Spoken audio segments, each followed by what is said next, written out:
You're listening to the official Reformed Stoic podcast, covering politics, philosophy, theology, conspiracy theories. I'm ready to get to the bottom of this life. Are you? Join Wolfgang, Sketty Squad, Purity Gang, as we strive to take dominion over this dying planet. I am Reformed Stoic, and this is my podcast.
Let's go! I already screwed it up. All right, we're good.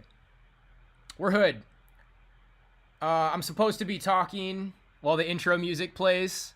I actually can't hear that intro music, but I take it that you guys heard the... Yeah, you said something about planet. So you heard the intro. Once it gets to 50 seconds into the intro, I turn everything on, and then I start talking. I imagine you guys are a little bit behind live, as per usual. So, there's your intro, and let's go. Everything's looking good. So I'm the Reformed Stoic, and this is my first podcast. We'll roll the intro better next time. But, yeah, so let me walk you guys through what I got so far. I'm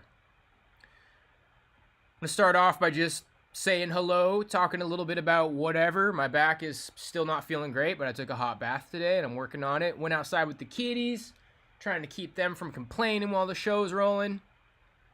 So we're going to start off learning a little bit about CERN. There's been some talk about some sort of a collider thing opening over at CERN, and not a lot of clarity on what exactly that is. So we're going to watch a couple clips about CERN, read a little article about CERN. We're going to take a little bit of a look at the latest with Roe v. Wade and abortions.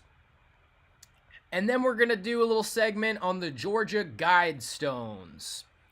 I feel like pace-wise, we're going to get through this first part of the show pretty quick. We're going to get through everything pretty quick, probably, until we get to this article that I'm excited to go over with you guys. So first, for the news segment, we're going to go over CERN, Roe v. Wade, and the Georgia Guidestones. Then we're going to get to our religious segment and learn a little bit about the liturgy. We're going to watch a video from the Catholic perspective. We're going to let Jay Dyer chime in for the Orthodox perspective, and then just read a very short article from a webpage about the liturgy. So I imagine we'll get through that pretty quick. We'll just see how it goes. I don't have like a ton of commentary on these things, but we'll watch a few videos. I'm always willing to leave room for comments, always be checking in with the chat. So after we get through the religious segment, then we got an article, a black pill incel article. It looks very fancy. It appears to be very scientific and peer-reviewed. It's from 2021. It's from about a year ago. It's very long. I imagine we'll probably get through the whole thing. I'll just kind of read through it and give some commentary along the way. But my guess is that we're going to get through the news segment pretty fast. We're going to get through the religious segment pretty fast. And then this Black Pill article will take quite a decent amount of time.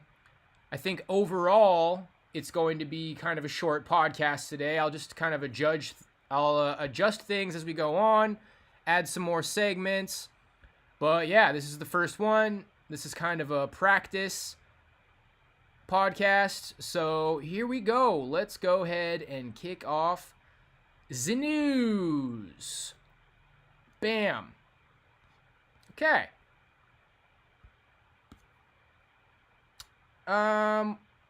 We got some CERN. So volume should be good. 3, 2, 1. The Earth stable.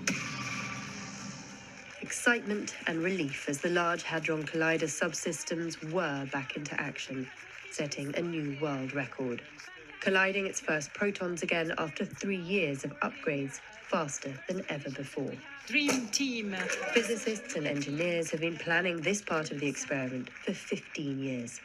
We just had collisions at an unprecedented energy, 13.6 tera electron volt, and this opens a new era of exploration at CERN, a new chapter. Run 3 of the Large Hadron Collider will give us collisions at higher energy than before, and also an amount of data equivalent to the total amount of data recorded in the previous 2 runs. And this, of course, will increase our opportunities for discovery or for understanding the fundamental laws of the universe. This particle accelerator runs deep below the Swiss Alps, sending high-intensity beams through a 27-kilometer tunnel and smashing them together. It takes thousands of magnets to create a stable beam, squeeze it thinner than a human hair, and guide them round the ring. And these are the results. It's been 10 years since the scientists here discovered the Higgs boson, or God particle, which helped explain why matter takes on mass to form stars and planets. But it only opened up more questions. The Higgs boson, of course, was kind of a holy grail to find, because we knew it was there, and finally we managed to find it. And now there is a lot of work going on to study it. It's a little bit like you discover a new cave in a mountain, then you take a lot of time in order to explore the cave and to understand how this cave goes, if there are paintings, if there are no paintings. Physicists hope it will reveal the secrets of dark matter that make up 85% of our universe, but does not absorb, reflect, or emit light. The data, which is open to the public for analysis, is streaming in. Already, scientists have discovered 3 new exotic quarks, the tiniest particles ever found. They exist for just 100,000th of a billionth of a second, and could give us answers about the origins of the universe and its fate. Charlie Angela, Al Jazeera. Okay. Well, my take on CERN is that it's very mysterious. When they're saying things like the particles only exist for like a billionth of a second, that sounds really cheesy and pointless. And she mentioned that it's going to answer questions about the universe, which I don't find very convincing. So just a couple of ballpark guesses. They're going to try to use this machine as an excuse to come up with another bullshit theory about why we exist or something. Let's take a look through some comments. Al Jazeera, you're gonna see that a lot of the news stations and article sources I'm picking are very, very establishment, very mainstream. But I feel like we spend enough time in internet echo chambers where I feel like we all realize that it's a better source than people are willing to admit. But we're kind of trying to take on the establishment over here, so we're going to see a lot of like CNN, NBC, MSNBC. We're going for the normie stuff, and we're going to tear it down brick by brick. First it was humanity creating fire, then there were cars, cell phones, and now a portal. Ha ha ha, humans so smart. Reddit.jpg. I feel like ever since they used it, things became strange. And that's a lot of what we're hearing from 4chan right now. Is that everybody's kind of joking like it opened up some sort of portal and there's like a reality shift or shifting timelines. And I don't really believe in that kind of stuff. My metaphysical view of the world, I don't think we're living in some sort of a weird energy vortex that could shift from CERN openings. So I find CERN to be very mysterious. I have a lot more questions than answers. Interested in other people's perspectives.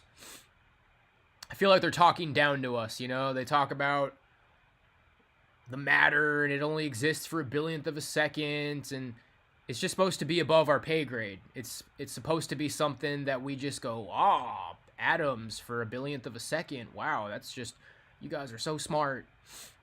I'll bet the machine's a waste of money and I'll bet they're going to use it as an excuse to say, oh, look at what we learned about how the Bible's not real. We don't even know what is in the ocean, and here we are opening spiritual portals. Yeah, but are we really opening spiritual portals? I mean, not a lot conclusive to say from me on that, but that seems to be a lot of the whispers around the internet. Opening portals, shifting timelines. Maybe it could be a Project Bluebeam kind of a deal. Who knows? This will send us to an alternate timeline where Chick-fil-A will be open on Sunday. Ba-dum-bum. I've been having very strange dreams lately. Oh, my dreams. They opened the spiritual portal. CERN's changing my dreams. You cannot shift timelines without also shifting space, given the Earth is trillions of miles away from where it was a few years ago. It's trillions of miles away from where it was a few years ago. Oh man, that's so edgy. Well, we got a couple more sources to look at for this. Tesla said Einstein's theory of relativity was BS. A few people have said that. That's a view that I definitely am privy to. That I think that's kind of where I'm at, is that Einstein wasn't quite as brilliant as people seem to think. I mean, maybe he was brilliant, but I don't know. Relativity, atom bombs, got some opinions about that, maybe.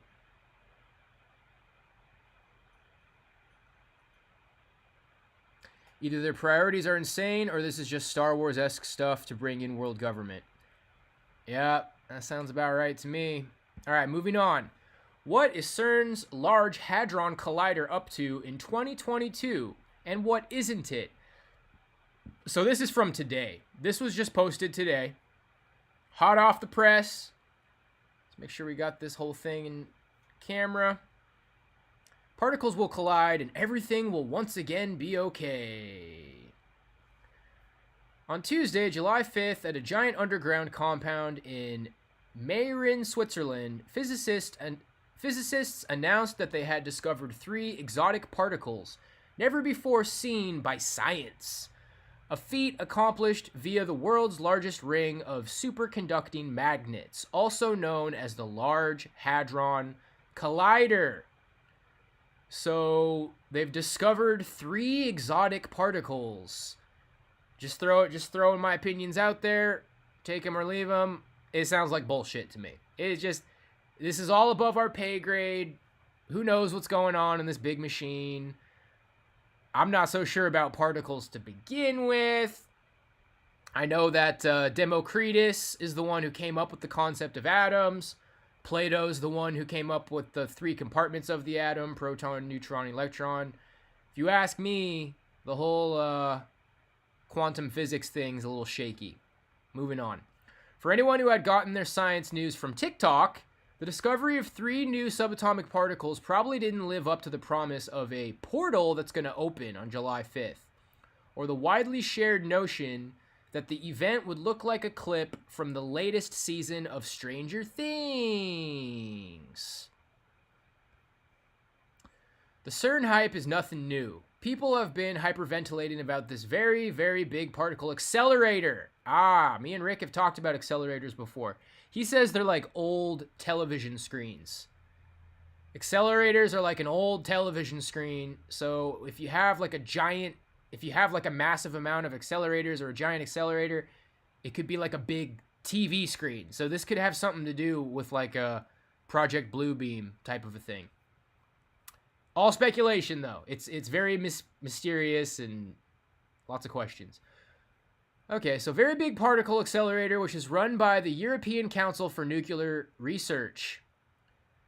Since Bill Clinton was president, back when the LHC was still being planned, some scientists believed that it would create a black hole, prompting the Italian physicist Francesco Calogero to write an essay in 2000 called Might, a Laboratory Experiment.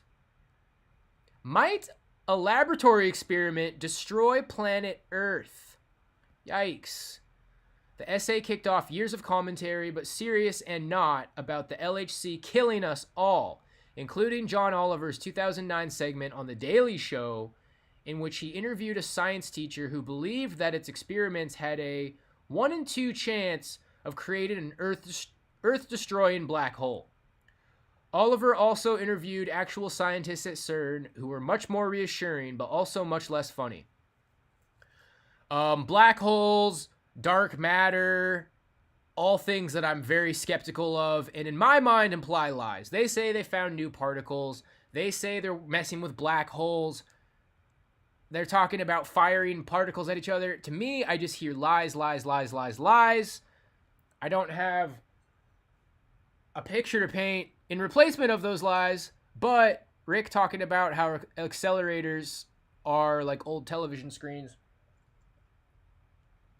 I guess I just consider that this machine is being used for something that we have no idea.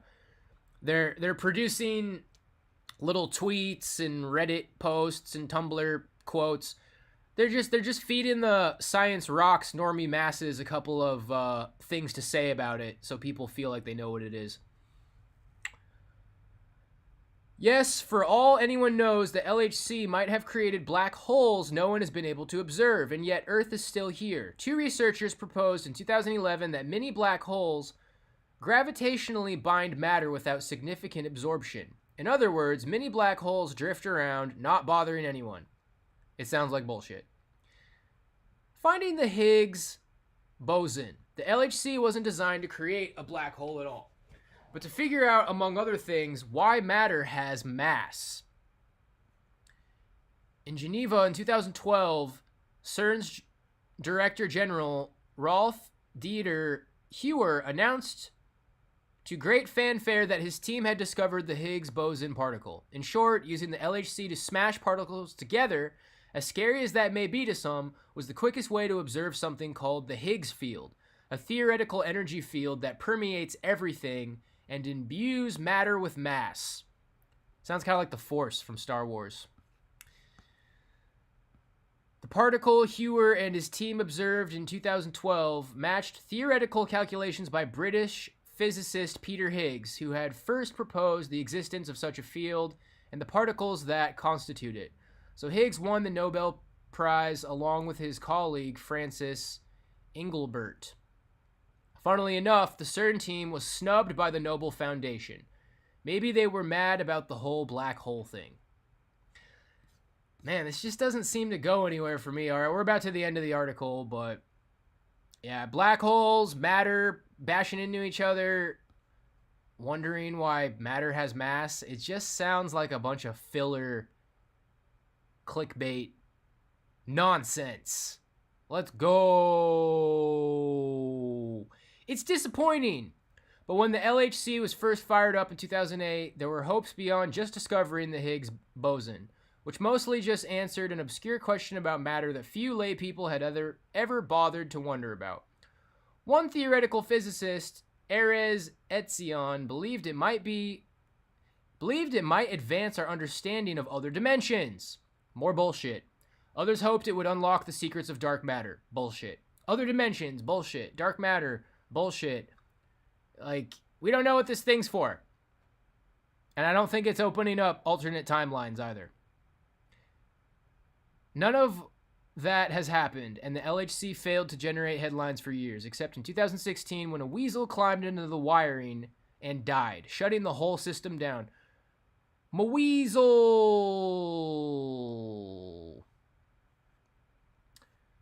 Discord is in the description. This is the podcast, brother. We got one more video.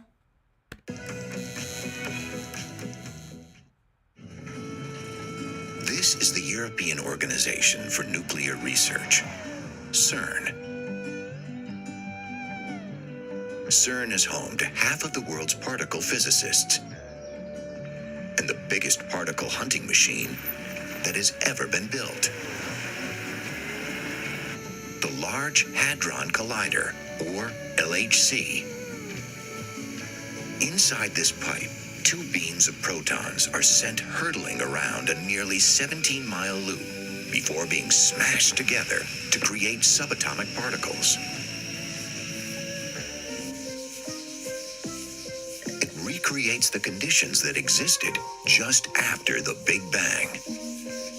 The Big Bang was an explosion that happened at the beginning of the universe when all matter was created. So this is the year 0, and if we draw a line here... From this point, the universe expanded, getting cooler, with its energy dispersing. To where we are in the universe now, where humans exist, that's 14 billion years.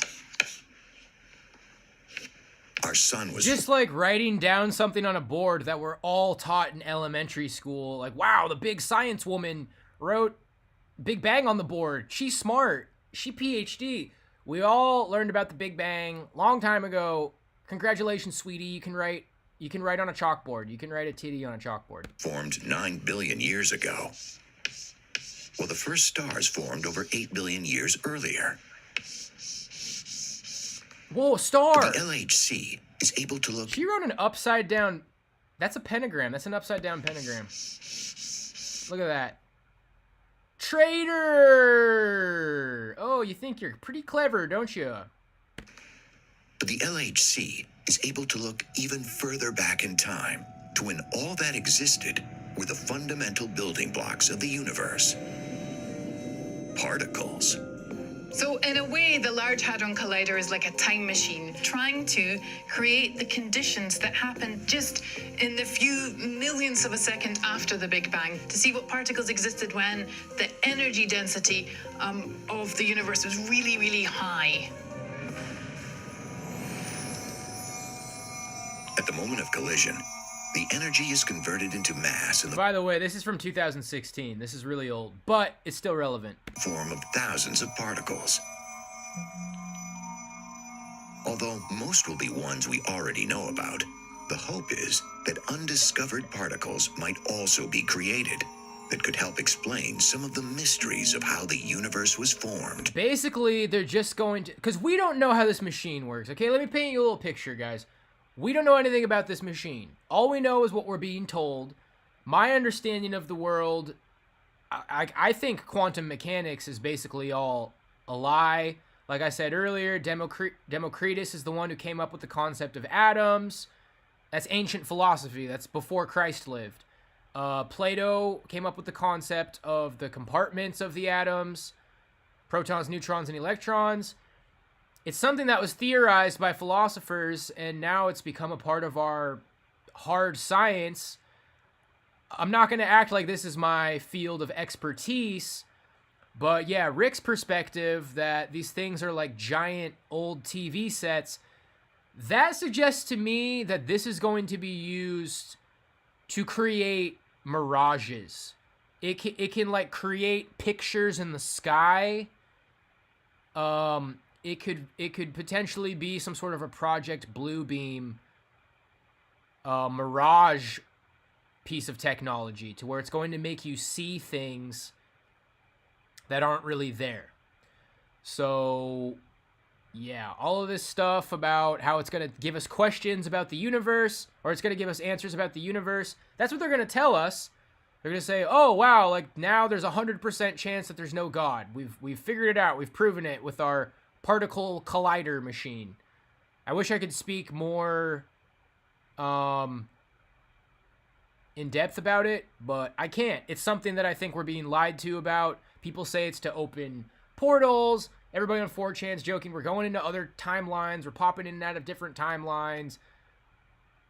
I don't know what this thing does, but I know that they're telling us bullshit about it, and I very well think, in line with what Rick says about accelerators, this could be some sort of a Project Bluebeam machine.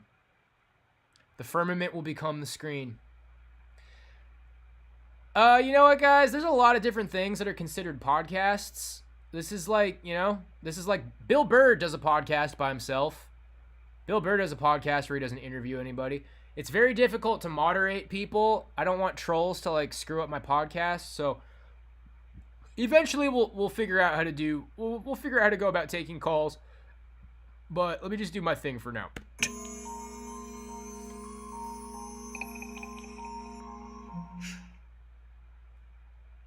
Science is a very broad thing, Chris Surface. It's actually a straw man argument. These people thinking that science on their side, they think that science is all on their side is a very disturbing thing. Science is actually like a dictatorship where, you know, the people who create the studies represent interest groups. These studies are created by interest groups. Ultimately, the results of a study do not have a one-to-one correlation with an objective truth. So it's like, okay, we took this sample size of 1,000 people and we performed this study, and the objective truth that we have learned from this study is it doesn't work that way. Whoever is running the study and interpreting the results is going to be able to come to whatever conclusion they want. So, you know, we're living in this time where everybody's all enamored with science, and oh my gosh, it's science, it's science. I mean, I can actually refute Neil deGrasse Tyson. He said, quote, Neil deGrasse Tyson says, the cool thing about science is it's cool whether or not it's true, whether or not you believe it's true. Well, actually, Mr. Neil deGrasse Tyson, have there ever been conclusions came to by scientific studies that were later disproven? Absolutely. And this idea that science always agrees with itself is completely ridiculous. There's a number of studies that come to very inconvenient conclusions, and the people who do them are killed and written off and blackballed, and it's nonsensical when you just say, why don't you like science? Like whatever the establishment says is science. Why don't you like science? Science is everything from how animals in various species reproduce to shifting climate temperatures, and science is a very broad category. It would be more like, why don't you like medicine, or why don't you like chemistry, or why don't you like physics, or when you just call this all-encompassing totalitarian view of whatever the establishment holds to science, it's not helpful for anything. But you know, I'm gonna read a couple of comments, and we're basically kind of coming to the conclusion on CERN. I just thought it was an interesting thing to brush over. I like how much time this took up. I really don't have that much to say about this, but this took up a decent amount of time. So I think we're going to have a hefty little amount of content for you guys today. 2018, I've tried this by colliding two squirrels together and it formed a giant fire-breathing dragon. Ha ha ha, Reddit. I really didn't think this machine was real. Dan Brown really does good research. I'm curious how they built this to curve with the round ball earth. Must have been quite a feat, ... Based flat earther hype? LMFAO. Is there a part 2 that tells us how it works, like the headline said? Nobody's ever going to know how this works, bro. It's a very mysterious thing. It's meant to be above your pay grade. I think that particle mechanics, though it's not my field of expertise, I believe that it makes room for a lot of lies that amount to people telling us how to live and lying to us with fabricated truths about the world.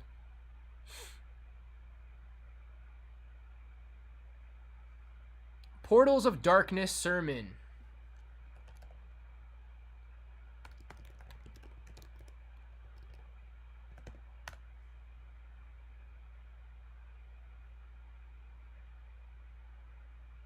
Is that what this is?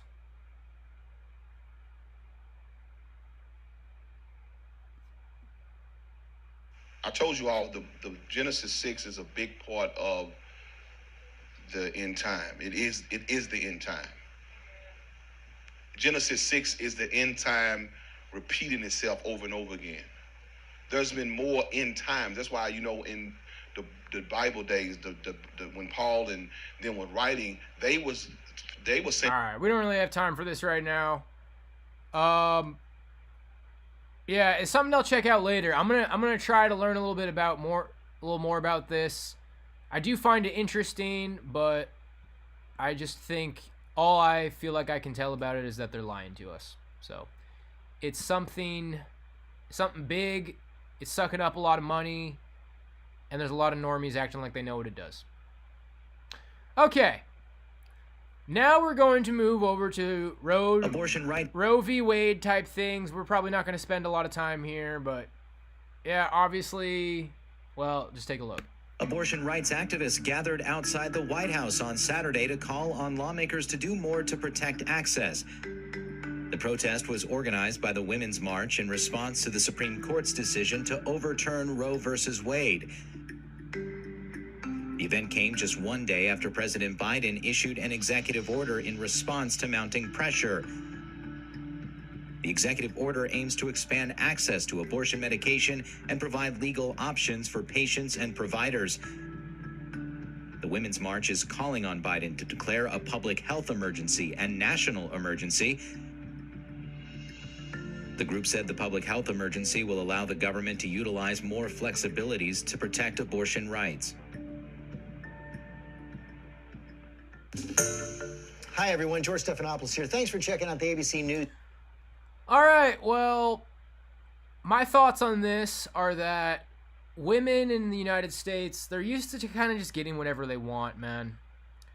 They have the slightest disagreement. I mean, they all spurg out about this like it's a huge deal, but I feel like the last 10 years or so have been people declaring to, like, Christian men, this is how it is now, deal with it, being gaslit by articles, like a law passes like gay marriage, okay? For example, gay marriage passes and Christians have a problem with it and everybody mocks them and articles are written like why Christians need to put aside their toxicity and realize this isn't their country. This group, I know it's not all women feel this way about Roe v. Wade, but this group that's full of women seething about Roe v. Wade, they're used to getting whatever they want. I feel like there's a very good chance that this is going to result in them getting what they want. I mean, depending what the motive is behind this.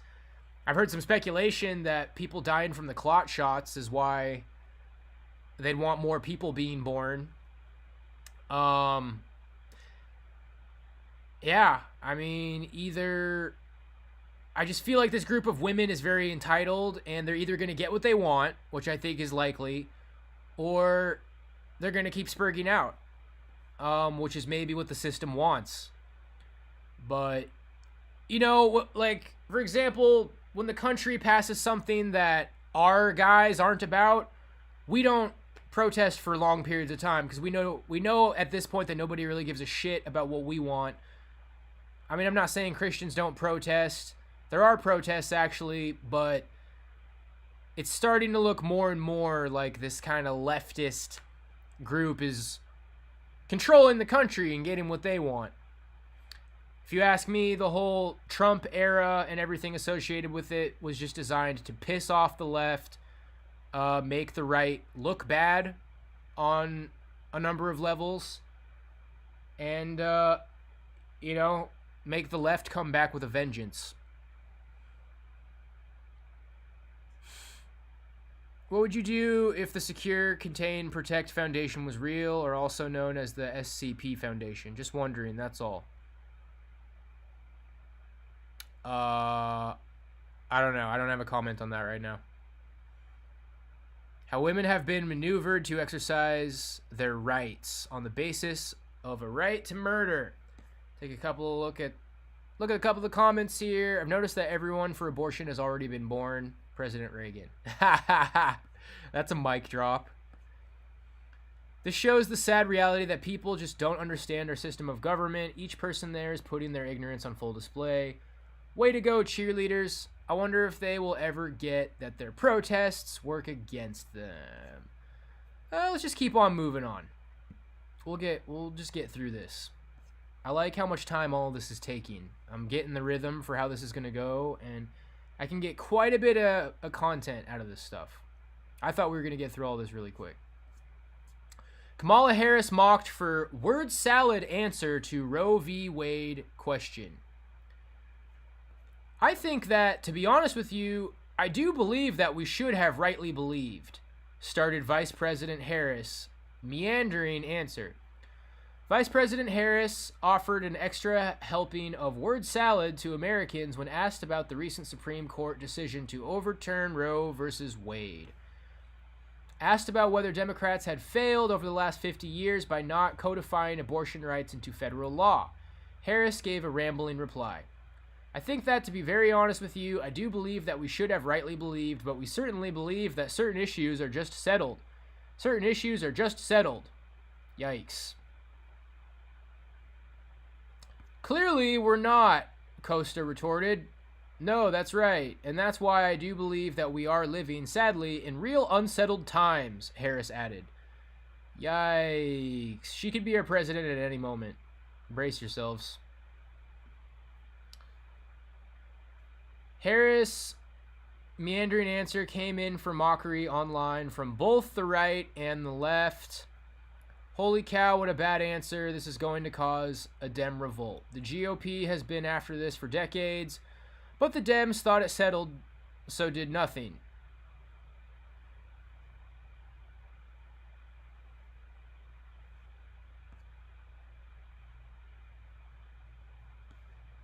Another Reddit comment section. I think that, to be very honest with you, I do believe that we should have rightly believed, that we certainly believe that. Ran it through Google Translate and got some days I walk to school and other days I take my lunch. Yeah, I mean, I don't really care about this topic, dude. It's good practice to, like, try to commentate on things I don't really care about. I just think it's a bunch of normies seething. It's a bunch of entitled women who are either going to keep protesting because they're entitled, but part of the reason they're entitled is because this country caters to them, so they'll probably get what they want. They're either going to get what they want or they're going to keep seething and reeing. We got this clip from Kamala, and then we're going to move on. I'm going to go deal with the cat box. It stinks. After that announcement, CBS's Robert Costa sat down with Vice President Kamala Harris for this Sunday's Face the Nation. He asked Harris about the criticism from within her own party that Democrats have been slow to react to the overturning of Roe versus Wade. I think all of us share a deep sense of outrage that the United States Supreme Court took a constitutional right that was recognized, took it from the women of America. We are now looking at a case where the government can interfere in what is one of the most intimate and private decisions that someone can make. What will this administration do to try, in the coming months before the election, to codify Roe, to try to, through Congress, put into law some of these priorities? The president acted this morning, again, with an executive order, but we also need Congress to act, because that branch of government is where we actually codify, which means put into law, the rights that, again, we took for granted, but clearly have now been taken from the women of America. And that does have to happen, and we should not allow ourselves to minimize the significance of that, which is Congress needs to act.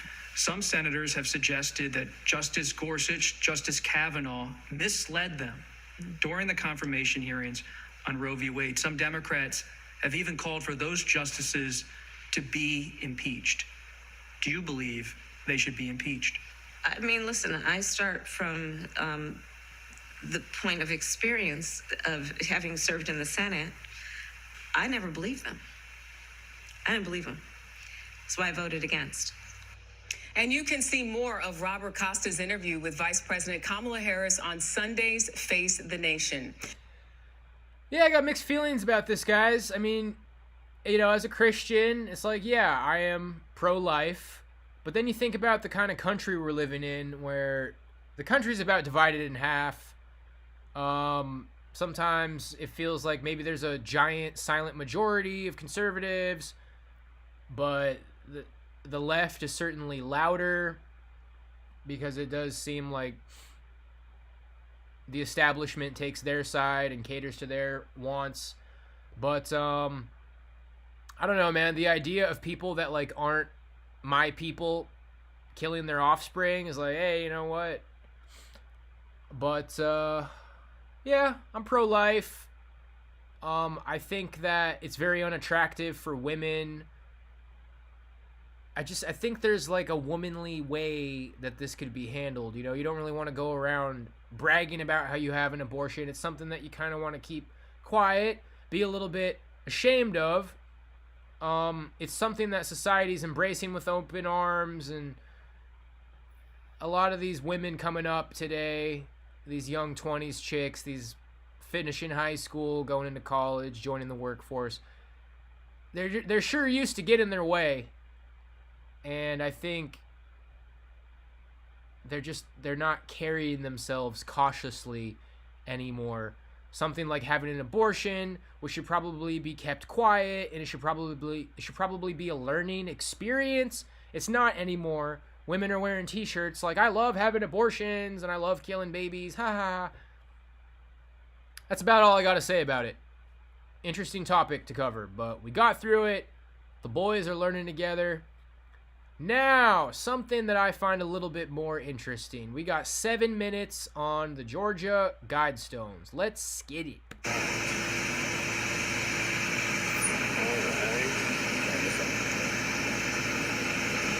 ahead and start.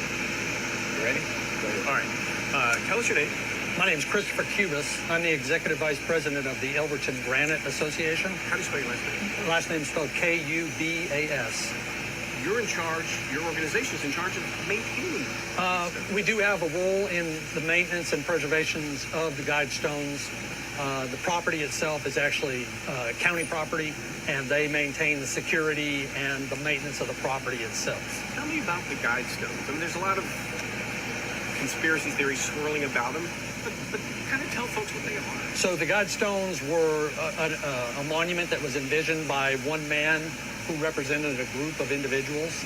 They wanted a monument, and they had the funds to create that monument. So in around 1979, they showed up in Elberton asking if the Granite Association could help them to find somebody to build the monuments. And we did. They were built by a local manufacturing company here in Elberton, which is actually no longer in business. It was the Elberton Granite Finishing Company. They were built and they were erected in March of 1980. They've become a big tourist attraction. They did over the years, especially as the internet gave them more exposure. They took off in popularity. So, tell us about some of the issues that you've had over the years with these stones. You know, the stones have messages on them, guides for humanity, and some people find them offensive, some people don't. Over the years, we've had messages spray painted on the Guidestones, using them for various personal agendas, maybe. But we've never had this level of damage ever done to the Guidestones. If you don't want to answer this question, don't. Over the past at least 2 months, we know of a particular person who was Executive Order number 10, wanting them demolished.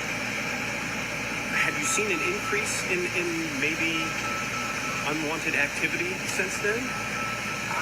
I have not. There's obviously been a lot of social media comments and things that are made that we become aware of, but we haven't had any real issues from the fallout of those statements that were made by that political individual.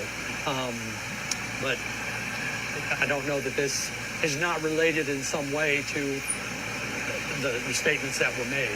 How bad is the damage? And what's I mean, did it just break your heart to get up there and see it? It did. I'm sad not just for Elberton and Elbert County, but I'm sad for the United States and for the world. These were a tourist attraction, and it was not uncommon for people from around the world to be up here at any given time. I've met people from Australia, from China, from all over the world here at these Guidestones. We probably have in excess of 20,000 visitors a year here.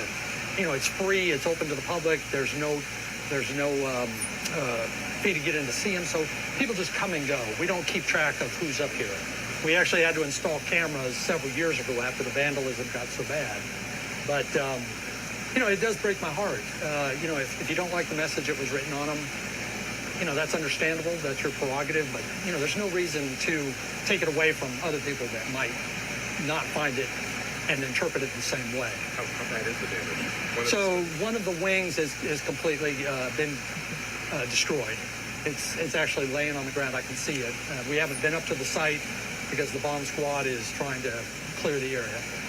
But I can see it, and it's actually on the ground. The capstone piece is been damaged, and I'm sure the other three wings and the center support probably have damage to them as well. And that surveillance is 24/7, right? If the cameras were up and running, then yes, it would have been 24/7. It goes to the 911 dispatch center. Yeah, so cameras are always running. Somebody set up something special to take these things out, man. Off the top of my head, this is some sort of a sign.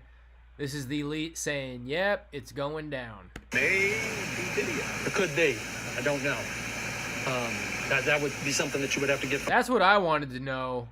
He didn't seem to speak much about that. From the county or from the emergency manager.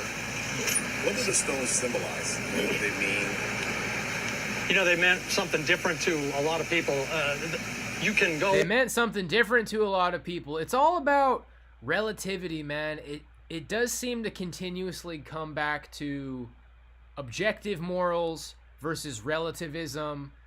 These people trying to take over the world, everything's relative, you know. Cultural relativism, relative morals. What you think is good might be different than what I think is good. What you think the stones say is different than what the stones mean to somebody else. It means something different to everybody. That's the beauty of diversity. Is everybody has different ways of interpreting things. Online, and forgive me, I don't know all of them. There's a lot of those kind of people will say, "Oh my gosh, the Bible is just such a beautiful book. It's such a shame that people interpret it literally. Like it can mean a number of different things to a number of different people." And relativism. 10 of the messages, guides for humanity, that were written on there, and they talked about. I'm gonna be keeping these VODs up, guys, assuming like nothing goes wrong, and you know I could always like download it and edit stuff out if I have to, but yeah, I plan on keeping these up after they're done, so you'll be able to catch it after the fact. Various different things in society and issues as a human race. 5 different languages.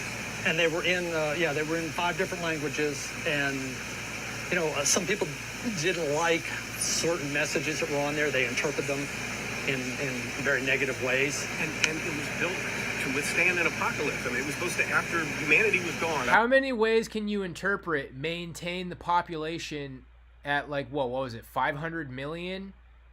How many ways can you interpret that? There's 8 billion people on the planet.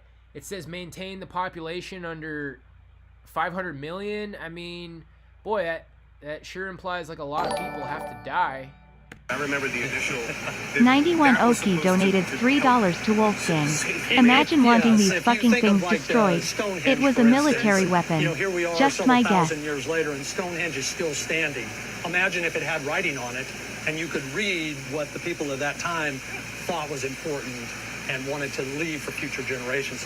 That's what the Guidestones were. They may not have been meant for us here today. They were meant for a future population after maybe a cataclysmic event, to help them learn and know what we had encountered and for them to avoid.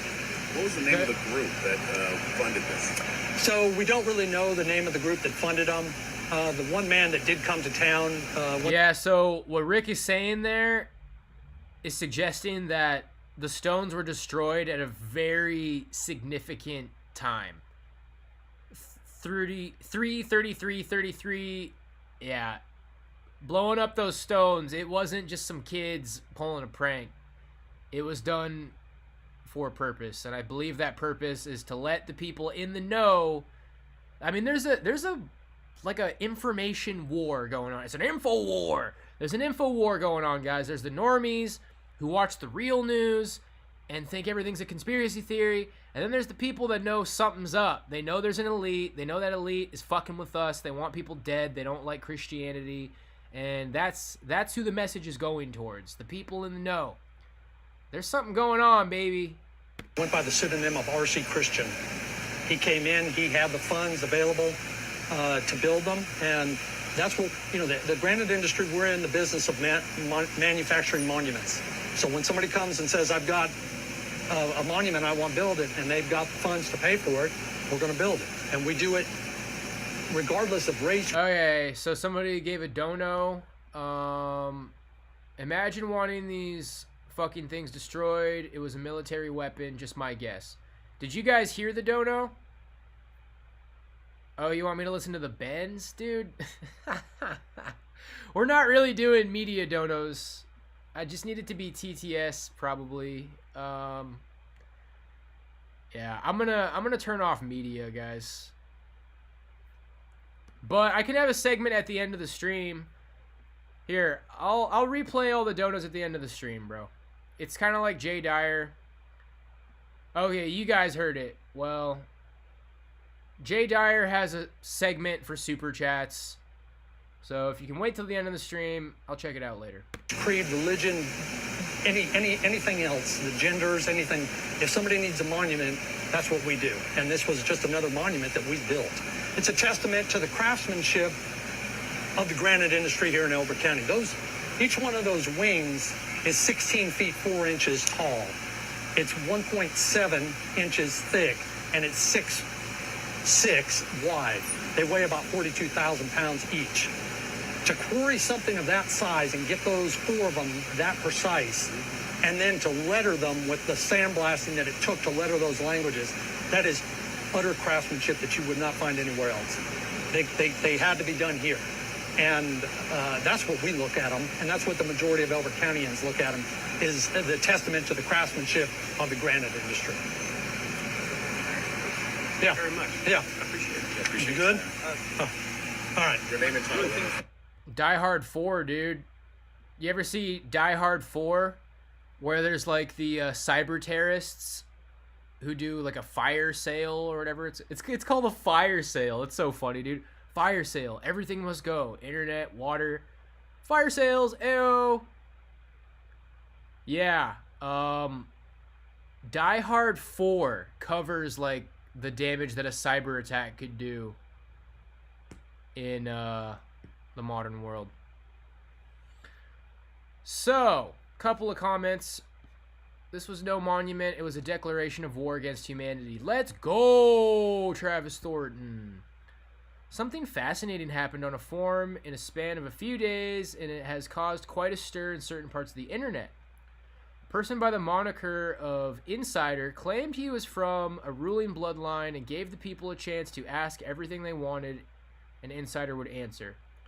At first, it looks like another internet hoax. Some lightweight questions were followed by lightweight answers, but then things started changing drastically. Anyone who understands dialectics knows that the answers Insider gave were designed to provoke others to ask questions, which went to the core of the matter. First, some questions are being asked by Insider like, are you really living on the planet you think you are? Which made people react differently than before. The answers this person started giving to those following questions showed a deep, broad understanding of philosophy, history, metaphysics, religion, magic, politics, and more in a way which is very innovative, detailed, and some answers are thought-provoking to say the least. What amazes is that the Insider answered these questions in a very short time span, and if you keep in mind that the topics are diverse, some in depth, and some epic answers showed up literally minutes apart. One must wonder how it was done. Copy-paste from the internet? Huh. Interesting.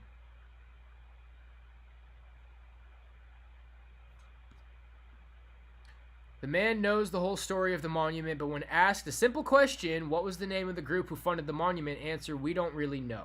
Let's go.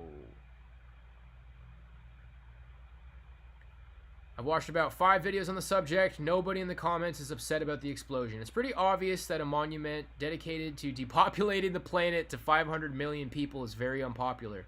The only reason people want to go see this monument is because of the controversy surrounding it. Alright, so we got here how the Georgia Guidestones became a magnet for conspiracy theorists. In early 2005, a conspiracy theorist writing under the pseudonym John Connor, the name of the resistance leader from the Terminator movies, decided he needed to warn the public about the evils of a roadside tourist attraction in northeastern Georgia. The Guidestones should be smashed into a million pieces and then the rubble used for a construction project, Connor wrote, in part on his website. According to archival news reports, the Guidestones have a deep satanic origin and message. He was referring to the Georgia Guidestones, a 19-foot-tall, 4-slab granite monument bearing a cryptic 10-part message in 12 languages. Nobody knows precisely who constructed the monument, but it stood there for more than 4 decades. 17 years later, Connor, better known today as right-wing provocateur and pro-Trump YouTube personality Mark Dice, got part of his wish. The monument was demolished Wednesday after authorities said someone donated an explosive device there. I think this article is trying to suggest that someone like this would be behind the monument being destroyed. Like, it's trying to paint the backdrop like there would be some crazed conspiracy theorist who would want to blow this up. But they said that there's 24-hour video surveillance. So it seems like some people were allowed to blow up this monument without being caught on camera. Authorities have not identified a motive in the detonation. Of course they haven't. And the Georgia Bureau of Investigation has said simply that unknown individuals donated the explosive. Yeah. Unknown individuals are the ones who built it, and unknown individuals are the ones who blew it up. The agency said the monument was destroyed for safety reasons. The agency said the monument was destroyed for safety reasons. What? What agency said that? Dice has spread false claims about the results of the 2020 presidential election and expressed baseless views about the 9/11 attacks. Yeah, see, oh my gosh, the election was stolen. I don't really care about that, guys. Any of the red versus blue, I can totally understand being a conservative. I mean, I think Republican is better, but the election was stolen. They stole the election from Trump. I don't think the country relies on a certain candidate to win the election. Everybody's a plant. Both sides are plants. 9/11, I mean, yeah, to me, 9/11 seemed like it was some sort of a ritual. In an email to NBC News on Friday, he said in part, in 2005, when I said they should be taken down, I clearly meant through the proper legal civic channels, echoing many of the locals who were opposed to the monument being erected in the first place.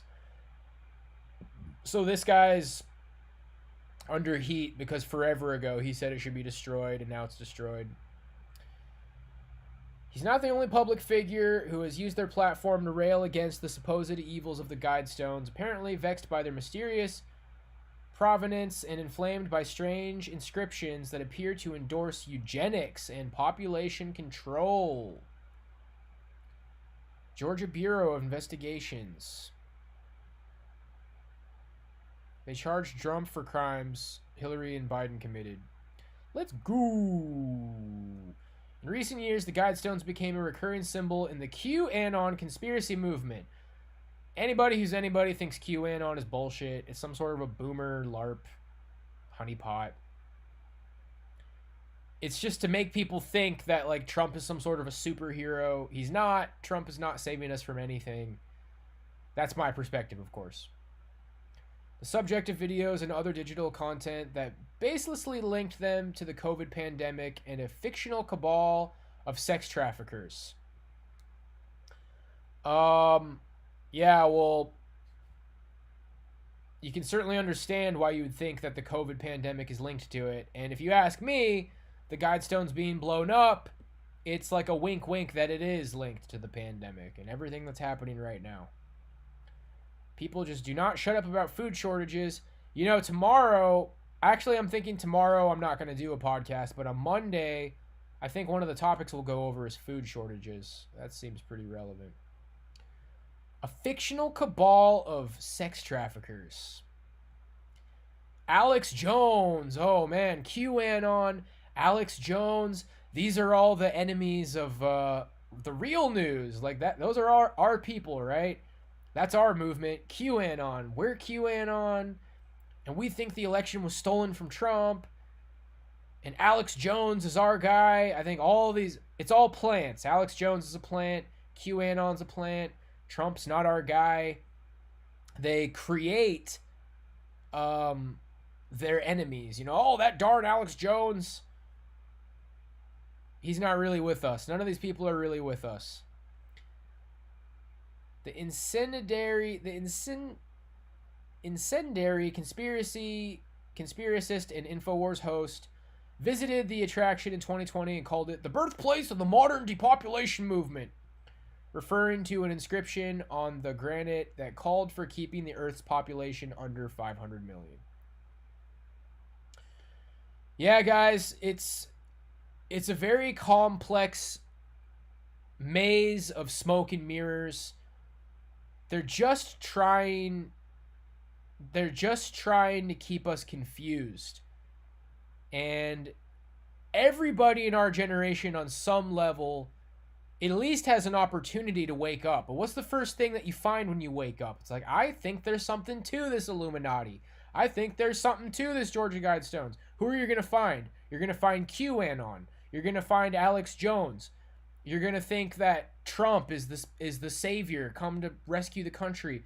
There's a bigger picture. There's a deeper picture. And they just have these layers of shills. They have these layers of plants. Maybe all the way up to people like Jay Dyer. Sometimes I feel like, you know, Jay Dyer majored in how the CIA weaponizes ideologies. And I don't know. Sometimes I feel like maybe if you get a master's degree and your major is the CIA, like, how thrilled is the CIA about Jay Dyer speaking out? But anyway, I digress. Yeah, we'll go ahead and finish the rest of this, but I think that's about all there is to say about that, you guys. I feel like we're all on the same page, blowing up these Guidestones. I feel like the same people who made it, same people who blew it up, they're letting us know, boys. A conservative Republican who ran for the Georgia gubernatorial nomination and placed third in the state's May 24th primary, Candace Taylor, claimed the slabs of granite were satanic and made tearing them down a key pillar of her platform. Candace Taylor, based black woman conservative, Donald Trump, Alex Jones, QAnon, these are all their people.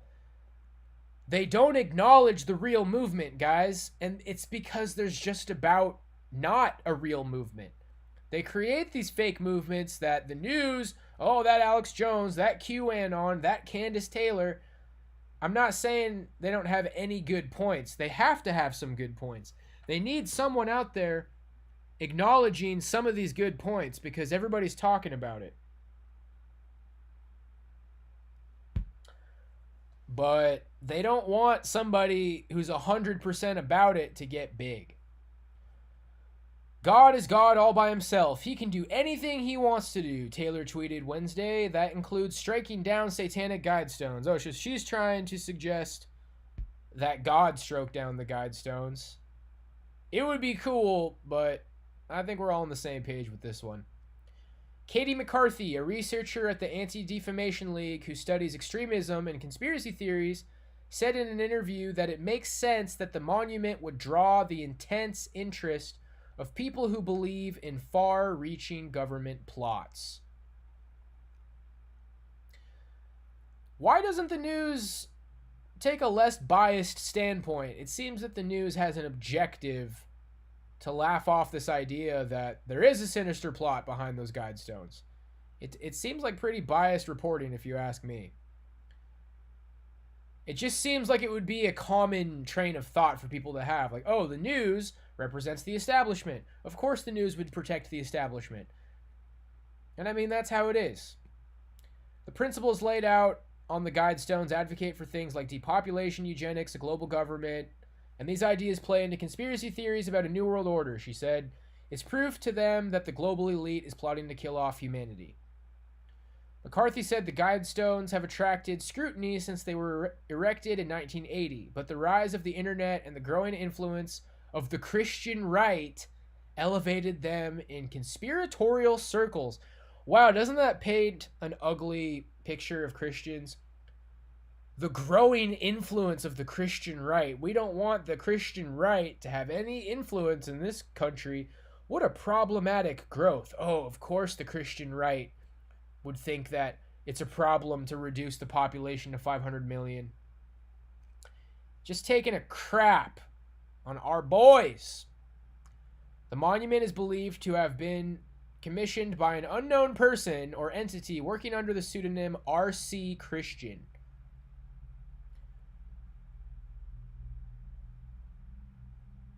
Dice, for his part, once claimed that the person is actually a member of a 500-year-old sect called the Order of the Rosy Cross. Rosicrucians? Georgia officials embraced the mystery, advertising the Guidestones on a tourism website.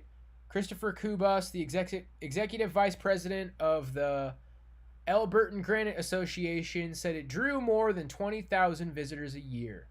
According to NBC affiliate WYFF of Greenville, South Carolina. But the mystery darkened when an explosive device damaged part of the structure this month. Something a Georgia prosecutor called an act of domestic terrorism.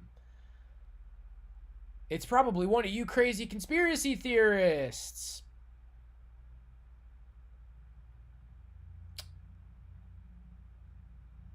The use of violence to sway or alter the behavior of any government agency is terrorism. So they're just speculating on why they blew up. And of course, the speculations they give are in favor of the establishment. It's some crazy conspiracy theorist committing an act of terrorism, trying to scare people into changing the... We don't know why these things blew up. I think it's the people who made them blowing it up to send a message. But of course, the news thinks that it's crazy conspiracy theorists trying to control people with violence. Well, then why isn't it on camera? If there's 24-hour surveillance and we don't have footage of the people doing it, well, it seems like some strings were pulled behind the scenes to get rid of that surveillance footage. McCarthy said the attempt to blow up the Guidestones is a stark illustration of the real-world consequences of conspiratorial thinking that takes root on the internet.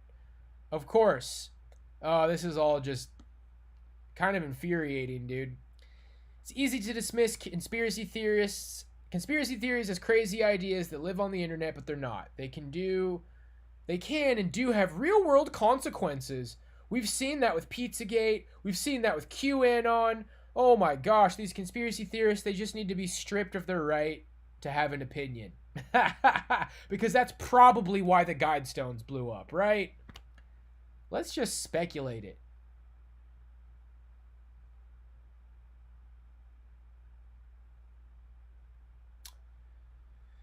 Conspiracies, when H.G. Wells' third book in his Fabian Socialist trilogy is named New World Order, following the Open Conspiracy and the Shape of Things to Come. Oh, it's just like it's like a maze of smoke and mirrors, guys. It's like we're living in this fun house and we're being gaslit. Like, likely this monument is being blown up to mock us who are in the know, while we are simultaneously blamed for blowing it up. So, all right, guys. Well, that concludes the news segment of the podcast. It has certainly taken up a hefty portion of time. We have been going for over an hour. I'm digging it.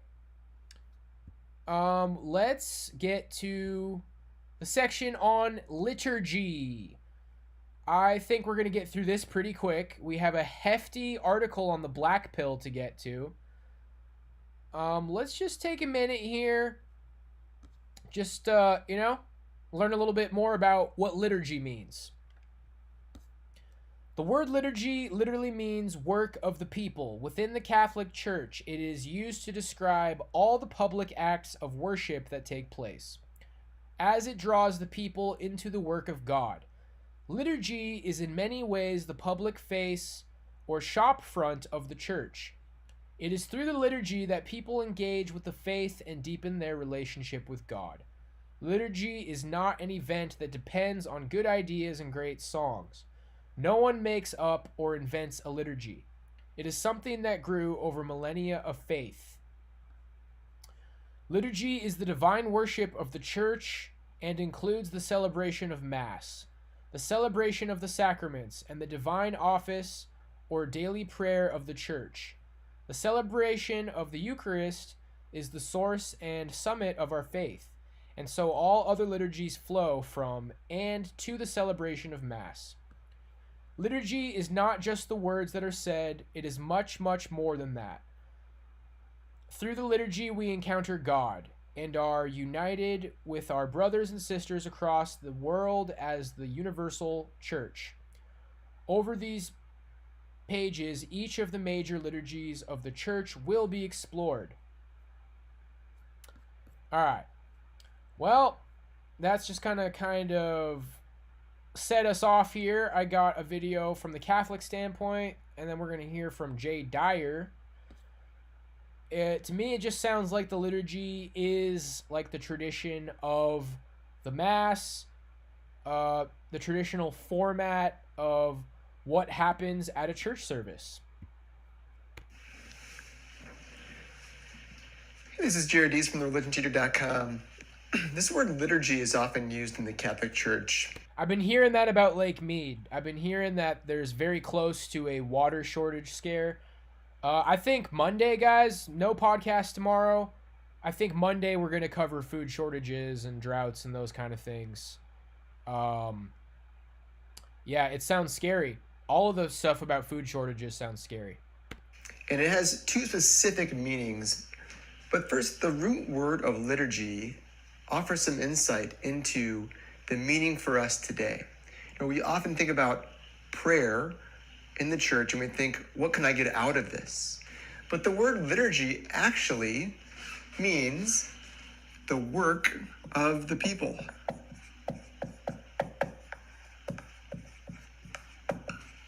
In other words, it's our duty. And this comes from ancient Greece. This word was used to refer to the duty of citizens giving back to their community. And in a similar way, when we participate in the liturgy of the church, we are active participants in the work of the church. We're not just there to receive some kind of good feelings or inspirational message. We're there to serve God, serve others, do the work of the church. So liturgy is a word that refers to lots of different things within the church. But most often we hear liturgy referred to the Mass. So a lot of times you'll hear liturgy in reference to Mass, the experience of the Eucharist. And in fact, even within the Mass, there is the liturgy of the Word, the part where we do the readings, and the liturgy of the Eucharist, where we have the sacrifice of the Mass, where the bread and the wine becomes the body and blood of Christ.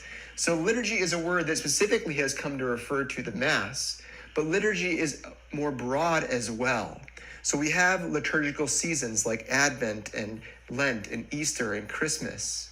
We have the liturgy of the hours, a prayer, the public prayer of the church that we can engage in with religious monks and nuns and priests and religious throughout the world on certain parts of the day. We have the other sacraments are also a part of liturgy. baptism, confirmation, all of those sacraments are liturgies as well. So liturgy refers to the prayers of the church with Christ as the head of the church, and all the signs and symbols, the music and the words and the ways in which we pray with holy images, with songs, words, prayers, symbols, etc. It refers to the Mass, but also just the public prayer of the church. Yeah, so my take on this is that in layman's terms, the liturgy is the church service, but in the context of the traditional apostolic churches, the churches that have apostolic succession, like what Rick is saying, all the apostolic churches, although containing regional variations, possess the same liturgical structure and traditions. So it's the tradition of how the service goes. And the direction that I'm taking lately, guys, is, I told you I've been going to a Baptist church. I am highly considering going to a church with apostolic succession. I feel like Protestants and Baptists kind of attack church tradition by saying, ultimately it doesn't have to do with what the Bible says. The Bible is about salvation by faith, and they kind of just use that as an excuse to sometimes reinvent the liturgy, though I think a lot of good Reformed churches are keeping in mind the power of, the liturgical service. But, yeah, it's just something interesting to be aware of. Not just the personal prayer, but the public prayer that we engage in as a church, as a community. So liturgy, remember, isn't about our personal experience of great gifts of God. It's about our duty to give back and participate in this work of the church, of worshiping God in many ways that are actually beneficial to us. There's beautiful signs, beautiful symbols, we do it because it's our duty. We do it because we are a part of this community, the church, with Christ as our head. It's our work to go do liturgy. Go make disciples. God bless. Pretty straightforward. Let's hear what JDR has to say about it. The Jews themselves had it correct when, even though they had the written text, they had the oral tradition, they did not believe in sola scriptura. I think that's pretty easy to demonstrate. And so when Jesus is preaching and doing his ministry, he refers to the oral traditions. He refers to things that are correct in oral tradition, as well as the written text, and as well as rebuking the non-consistent accretions and replacements of bad traditions. So there's the written text, there's the oral tradition, and then there's the false tradition. And Jesus, I think, speaks of all of those. And so Jesus himself, I don't believe, taught in the sense of sola scriptura. And we get in the New Testament, when we come to Paul's epistles, Paul continues to say, not just in 2 Thessalonians, but throughout the epistles to Timothy, that he wants Timothy to pass on the entire deposit that he heard in the presence of many witnesses for 3 years to those who Timothy would lay hands on, and thus there would be, in my view, an apostolic succession. Thank you, Frosty, for the cash app. I think the Pauline letters themselves, beyond even 2 Thessalonians 2:15, have the standing injunction to pass on the oral tradition. Can you produce any oral tradition that would be in accord with what Paul wrote to the Thessalonians? Where I'm starting to get Inglewood is that, yes, salvation is through faith. And, maybe, one of the faults of the traditional churches is that they overemphasize the important. They suggest that you won't be saved if you don't practice in their church. But does that automatically make Reformed churches better?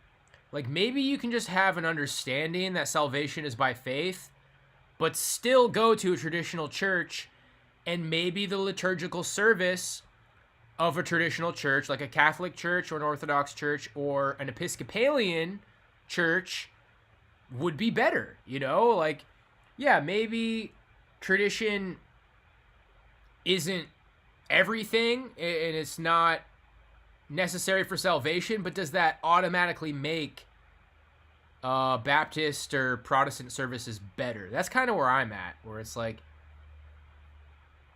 might just appreciate a more traditional service. And in 2 Thessalonians 2:15 about the oral tradition. Yeah, I would be happy to. It's called the Church of Thessaloniki. The Orthodox Church in Thessaloniki is the same Orthodox Church that Paul wrote to in Thessaloniki. We have a succession of the bishops of Thessaloniki back to exactly what Paul is writing about. So you want an example? Yes, it's actually a church over in Greece, in Thessaloniki. Father Peter Hears is over there a lot. So there you go. There's one example. And they have a liturgy there. And that liturgy is fundamentally no different than it was in this apostolic period. When we get into the post-apostolic period, what we find is that there was not any explicit list of how to do the worship services in the church. This itself, I think, is an implicit refutation of the Reformed view as a whole, but particularly in regard to the regulative principle of worship. Because if you know the Reformed faith, typically, it's not just a question of sola scriptura. Sola scriptura is hammered home when it comes to not worshiping God in a way other than his written text mandate.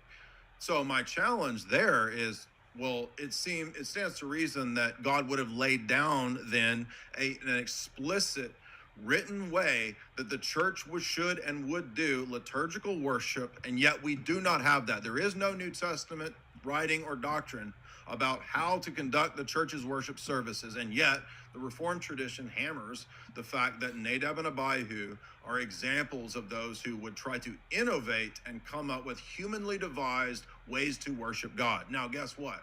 In the early church, there's not a single historian or scholar of the tradition of liturgy, right, of the liturgical historians, and I could give you a list of multiple ones like Hugh Wybrew, Williams and Anstall, etc., who talk about the fact that the earliest days of the church did not have a canon of scripture, and yet they had whatever writings they had in the various sees, the ability to worship in a pattern, a liturgy. And in fact, in many of Paul's epistles, many exegetes and scholars from multiple traditions admit that Paul in many places is actually citing liturgical hymns and liturgical worship elements in his New Testament epistles. So what that shows us is that we do not have a pattern of worship other than what is in the temple and synagogue systems that the church adopted and then put into what are called apostolic liturgies. Some of these in their seed form still exist today. Guess where you can find those? They're called Orthodox liturgies. When you go to the Orthodox liturgy, when you see the Yep, I will be leaving the videos up. Podcast life, baby. Liturgy of St. Mark, when you see the liturgy of St. Basil, when you see the liturgy of St. John Chrysostom, when you go to the Latin Rite and you see the liturgy of St. Peter, those are all ancient patterns of worship that are not explicit in scripture and yet are laid down in apostolic churches, as even many Protestant theologians and scholars have admitted. Particularly, for example, Philip Schaff, in his famous History of the Church, he lists the apostolic succession of the bishops of Rome. So there you can see, from a famous Protestant scholar, one of the most famous works of Protestant church history, the admission of, at the See of Rome, successors of bishops. And guess what? It's not any different anywhere else, because this is the pattern that Paul laid down to Timothy. So I say all that to point out that when we actually go and read Protestant scholars like F.F. Bruce's book on the canon of Scripture, or when we read Lee McDonald's book, The Formation of the Canon, what we see is an admission. Yeah, I'll just let you guys know, like, having the chat on the side is really for me to see the chat. With this setup, that's really the only way I can see the chat. So, you know, you might just keep that in mind. Like, the function is so I can see the chat. Y'all just look at the regular chat, I guess. From prominent classic Protestant evangelical scholars that the church's liturgy is one of the easiest examples of tradition that played a key role in determining the canon of Scripture. And one way we know that is what's called lectionaries. Lectionaries were the daily readings in the apostolic sees and churches, where you would walk in the various days of the week in the churches in the 1st, 2nd, 3rd, 4th, 5th, 6th centuries, and you would hear the organized readings of the scriptures in accordance with the saint of that day, the lives of the saints, and the liturgical textual readings that day. Guess what? If you go to Orthodox Church and you go throughout the year, you will see and hear the exact same thing. So what we have is, in the church today, the exact same pattern and expression of the way the church worshiped in the 1st, 2nd, 3rd, 4th, 5th, 6th centuries. All right. Well, that's that from Jay Dyer. So, liturgy, tradition of the church service, the Mass, all the things that go on at church. Feel like it's kind of like a fancy word that's dropped a lot, but when they're talking about liturgy, liturgical worship, that's the deal. So, yeah, man, this is kind of like, this section, I feel like works pretty well to be quick. Depending on the topic, we can either go more in depth or glance over it. But, yeah, teach people a little bit about the faith and not be overbearing with it. So that's pretty much what we got for the religious segment today. Now, this article is a doozy. This is going to take some time to get through. But I'm kind of looking forward to reading this, so I'm going to take a deep breath and walk through this with you guys. The Black Pill, New Technology and the Male Supremacy of Involuntary Celibate Men, by Kayla Preston, Michael Halpin, Finlay McGuire. This was published about a year ago, May 18th, 2021. Let's see what the big fancy peer-reviewed article science academia people think about the black pill. Abstract. Involuntary celibates, or incels, are people who identify themselves by their inability to establish sexual partnerships. In this article, we use analytic abduction to qualitatively analyze 9,062 comments on a popular incel form for heterosexual men that is characterized by extensive misogyny. Incels argue that emerging technologies reveal and compound the gender practices that produce involuntarily celibate men. First, incels argue that women's use of dating apps accelerates hypergamy. Second, incels suggest that highly desirable men use dating apps to partner with multiple women. Third, incels assert that subordinate men inflate women's egos and their sexual marketplace value through social media platforms. We argue that incels' focus on technology reinforces essentialist views on gender, buttresses male domination, dehumanizes women, and minimizes incels' own misogyny. We discuss findings in relation to theories of masculinity and social scientific research on the impacts of emerging technology. Wow. So, when we're in our cozy little echo chambers, when we're snuggling up with our tendies and our blankies on 4chan poll, I've never been to places like incels.me, but frankly, I'm very curious about it. I could see myself going there sometime. Big Brother is watching. The system is watching, and they've gathered a lot of data from incels, and it looks like their summarized retort is that it reinforces essentialist views on gender, buttresses male domination, dehumanizes women. Oh, I mean, what they were summarizing before, I mean, those are the problems, very concisely summarized. It argues that women use dating apps to accelerate hypergamy. Hypergamy has accelerated through dating apps. That certainly seems to be true. Incels suggest that highly desirable men use dating apps to partner with multiple women. True. Incels assert that subordinate men inflate women's egos and their sexual marketplace value through social media platforms. Absolutely. So they've summarized it pretty accurately, and then their summarized response in the abstract. It reinforces an essentialist view on gender.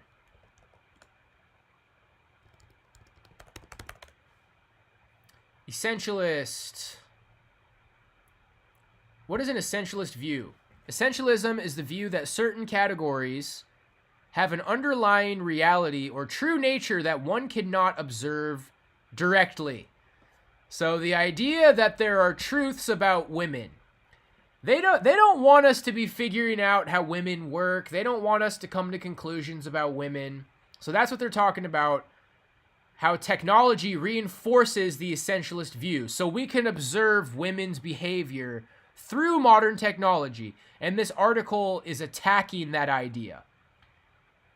It buttresses male domination. That seems like a straw man to me.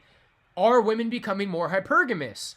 Are men of high value able to sleep with lots of women through these apps? Are women's egos being inflated? Suggesting that pointing these things out buttresses male domination seems to be a straw man. Dehumanizes women. Learning a reality about women, looking at observable data regarding women is dehumanizing them. And it minimizes our own misogyny. Stop observing things about women, misogynist. That's reinforcing an essentialist view. The idea that women can have underlying traits. So, let's dive into this bad boy. Involuntary celibates or incels are people who define themselves by their inability to have sexual intercourse and romantic relationships. Although the term incel was coined by a woman, incels are predominantly men seeking heterosexual sex. Their communities and interactions are online. Incel discourse is characterized by anti-feminism, endorsing violence against women, removal of women's rights, self-loathing, and racism. Woo, boy, that's a lot of assumptions there. I mean, I don't really want to identify as an incel. Incel is clearly being paved to be a boogeyman. You don't want to consider yourself an incel. I mean, I go back and forth, but the bottom line is this is being set up as a boogeyman. So the definition that they're positing here, it's not something that you want to be. Is it a real thing? I mean, is every man who identifies an incel, do they endorse violence against women? Let me just go ahead and do it this way. Incel discourse is characterized by anti-feminism, I would agree. Endorsing violence against women, I'm not so sure about that. Removal of women's rights, I would agree. Self-loathing and racism, arguable. Some of this is arguable. This is, and then the citation here is Chang 2020. So some guy named Chang is the authority behind that. Based Chang. Incels have committed several mass homicides, including Elliot Rodger. Well, yeah, he was one of the very few amount of people who, you know, arguably are incels. There's a very small handful of them, to be honest with you. Alex Manassian. So they got Elliot Rodger and Alex Manassian. That's two people. They're speaking of incels as if it's this giant thing. Like, incels have been known to commit several mass homicides. Well, you got two, Elliot Rodger and Alex Manassian. That's not several, that's a couple. In this article, we provide the first analysis of a popular incel forum, describing how incels identify emerging technologies as revealing and amplifying the gender practices that produce men who are involuntarily celibate. Incels situate their experiences as emblematic of the growing social problems facing men. There is some evidence for the problems that incels highlight. For instance, men are experiencing decreased participation in post-secondary education and increasing social isolation. Similarly, there is a downward trend in men's reported sexual activity, with an increasing number of men reporting that they have not had any sexual activity. While these trends are important, men nonetheless continue to experience considerable social advantages. And that's according to Ben Cassino Martin.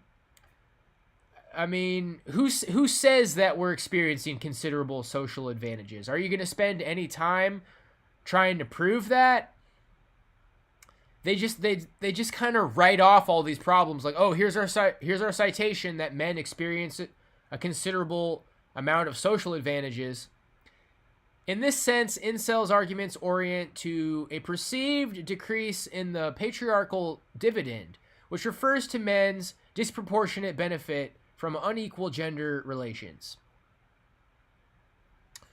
We're going to play this by ear, guys. This is a very long article. It's going to be very infuriating to see how they just write off men's problems with a couple of citations. It's just very interesting to see how academia is coming at this. Aside from incels, many online communities offer explanations for the challenges and problems facing men, invoking lay interpretations of evolutionary psychology, economics, and genetic science. This article contributes to this literature by demonstrating how incels buttress the masculine order with the form of gendered technological determinism, which lays blame for their inability to establish sexual relationships on the impact that emergent technologies have on gender relations. We detail incels' arguments that dating apps facilitate hypergamy, that dating apps favor dominant men, and that men incels perceive as subordinate use social media to inflate women's egos. We argue that incels' focus on technology excuses their misogyny, as they situate themselves as the hapless victims of a new technology-mediated dating market. But in order to prove that, they would have to disprove that women's hypergamy is going up with the rise of dating apps.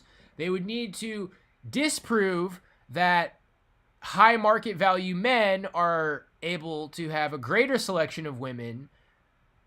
They need to disprove all of these claims of incels that they've originally outlined. And I wonder if they're even going to attempt to do that. It seems like this article is just attempting to label incels' attempt to observe female nature. Like, incels are claiming that they can observe female nature better through the rise of dating apps, and this article is attempting to write that off as misogyny. The very attempt to observe female nature is misogyny. Their assessment maintains male dominance and denigrates women, as incels argue it is the inequitable allocation of sexual access to women amongst men, rather than dehumanizing and objectifying gender relations, which needs to change. Yeah, so things were one way before, and now they're another way. Things are changing because of dating apps, because of social media. And as things change, it seems this article is trying to claim that acknowledging a change is misogynist. Maybe women do have more of a selection now. Maybe the top level men are getting more women than ever. But pointing that out, observing that, attempting to view a set of data, like looking at a sample size, okay? We can look at a sample size of millions of accounts when we look at Plenty of Fish or Tinder or any of the dating apps. What we have is a scientific sample size, and we are able to create studies. We are able to look at hard data. And this article appears to be suggesting that the very attempt to analyze this data, which may or may not present a worldview that is problematic for feminism and the radical left, or what I perceive to be the radical left, or what incels perceive to be the radical left, the very process of analyzing this data is misogynistic. So, women got the upper hand now, and it's total destruction to society, and the simps and men that allowed it to become that way are in on it. Gender technological determinism. Literally ask any single man how the dating market is now versus 5 years ago. Whew! All right. Well, I'll just see how far I can get here. Background: incels and the manosphere. My back. My back still hurts a little bit. I'm gonna get cozy here. We got some reading to get through. Let's go ahead and see how the computer reads this section. We're just gonna see how the computer reads one section. Maybe I'll take the term incel was coined in 1997 by Alana, last name withheld, a Canadian lesbian woman who maintained a blog on her experiences with celibacy and sexuality. Taylor, 2018. Alana's blog received awards from the LGBT community and was part of a growing number of websites addressing celibacy. 91 Oki donated $3 to Alana Wolfgang. became Captain distressed by the Faggot. increasing negative nature of the blog's online discussions and shut down her website. Taylor, 2018. In addition to Alana's site, incels argue that 1990s websites on shyness and seduction were formative for the community, while more recent discussion boards on Reddit and 4chan tied the community to misogyny. Incels.co 2028. Indeed, Chang's 2020 analysis of 14 threads on a now defunct Reddit board for incels details how their ubiquitous use of the term femwoid, female humanoid or female android, constructs women as objects and facilitates violence and hostility toward women. Accordingly, a community started by a woman for a general experience transitioned into one that is dominated by misogynistic heterosexual men. I'm going to have a section where I pull up all the donations, guys. I see that I just got another donation. I think you guys can hear it. It's happening like in a way where I can't even hear it, but you guys can hear it. I think we'll go back and look over at all the donos later.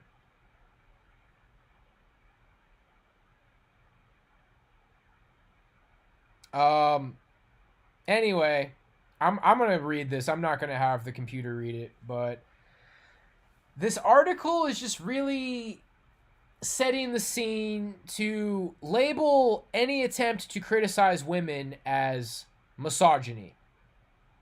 Like there's a new branch of what maybe some want to consider science at this point,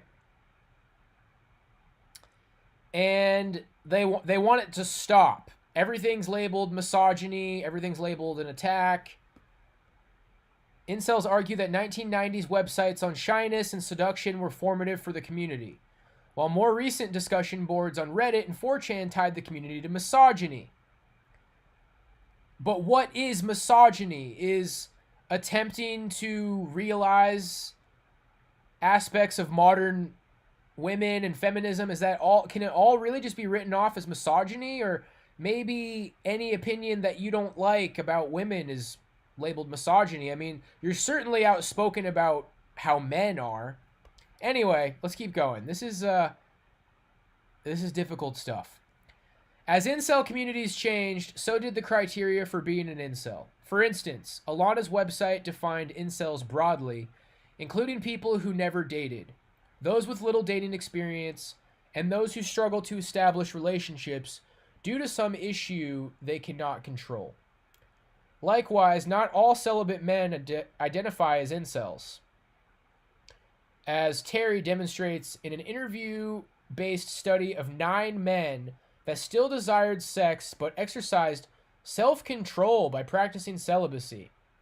So if you're a good boy and you don't speak out, you don't try to make any observations. Like, I've observed that with the rise of dating apps, I'm struggling more than ever to have success with women. Like a guy in his 40s is like, I used to get dates in the 90s and now I don't. And I think it's because of the rise in dating apps. I think women are becoming pickier. If you observe those kind of things, you get labeled as an incel. But if you're a good boy and you practice self-control and celibacy, then you're not an incel, even if you're not able to have sex. The site we analyzed defines incel as anyone who is rejected by the members of the sex they are sexually attracted to. Despite the openness of their definition of incel, the community explicitly excludes women, individuals who deny incel tenets, and members who lose their incel status. Consequently, incel identity is increasingly oriented to the experiences and the perspectives of heterosexual men. Indeed, a deep learning analysis of the now defunct incels.me site suggests users are heterosexual, male, under the age of 20, and see themselves as ugly. I don't know about the whole under the age of 20. Let's take a short break here, and let's go over some donations. Okay, the dono volume should be good over here. Captain F word, discharge, decontrol. Yeah, I think media is going to be avoided. I'm probably going to turn off media. In fact, is that easy to do? Is that something I can just do like right now? I'll have to fix that after this show. I'd recommend just doing TTS, you guys. So 91 Oki said, imagine wanting these things destroyed. It was a military weapon, just my guess. Military weapon used to destroy the Georgia Guidestones. Yeah, I mean, it's either that or they had to set something up to get rid of the security footage.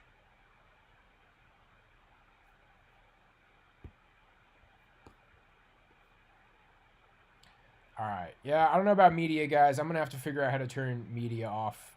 It's just... I agree with Blade. It's just Jukebox Andy.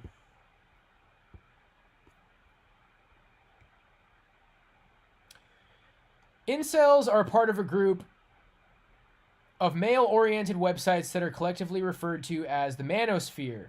Some manosphere groups have practices that are contrary to those of incel communities, such as pickup artist sites where men learn seduction tips, and men going their own way, MGTOW communities, wherein men abandon the pursuit of marriage due to overly punitive divorce laws.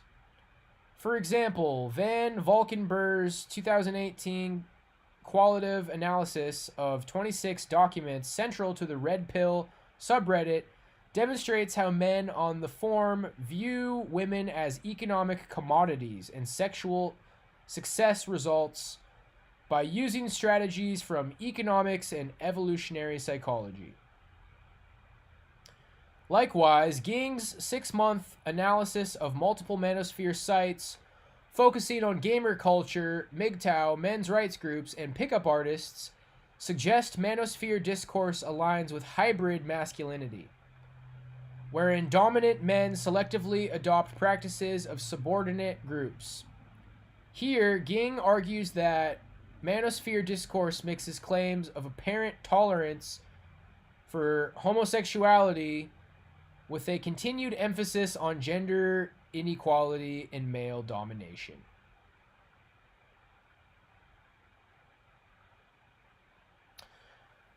I don't really think MGTOW or manosphere really has much of anything to do with homosexuality. The idea that it would need to cater to homosexuality so far, we all see what this article's about, man. It's the science academia people waving their wand. Oh, well, according to Ging, it's misogyny.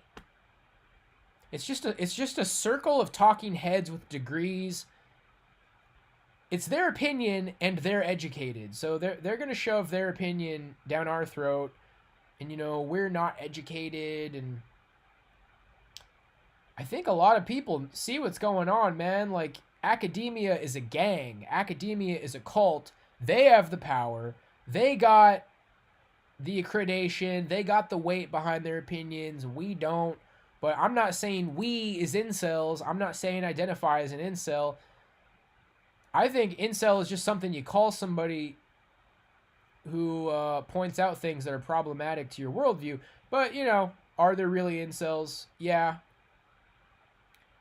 It's complex.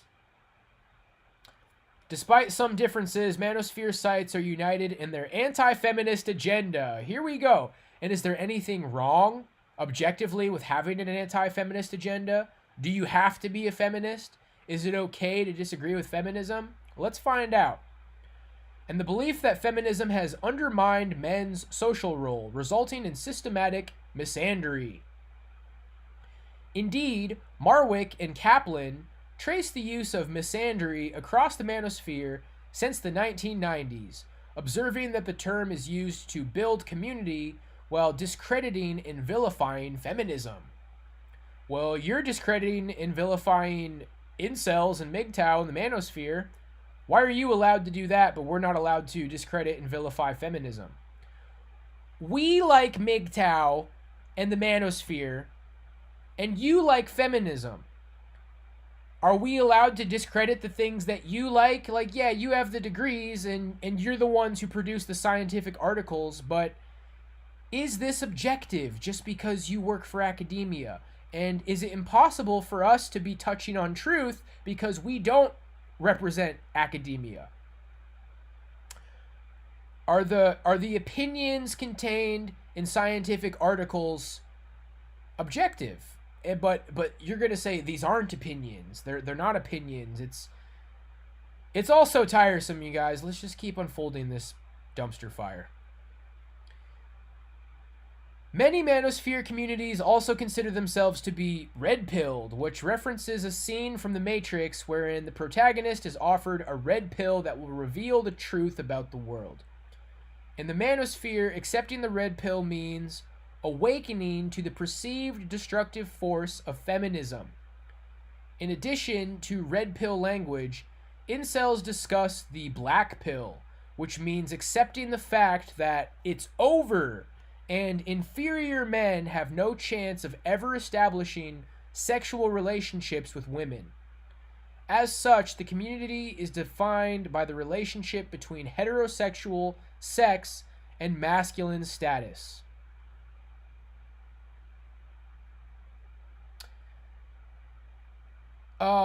It's sure annoying how they act like everything, like, let's not forget that there's gay people. Like, yeah, we get it. Gay people exist. I'm sorry that it's hard to be gay.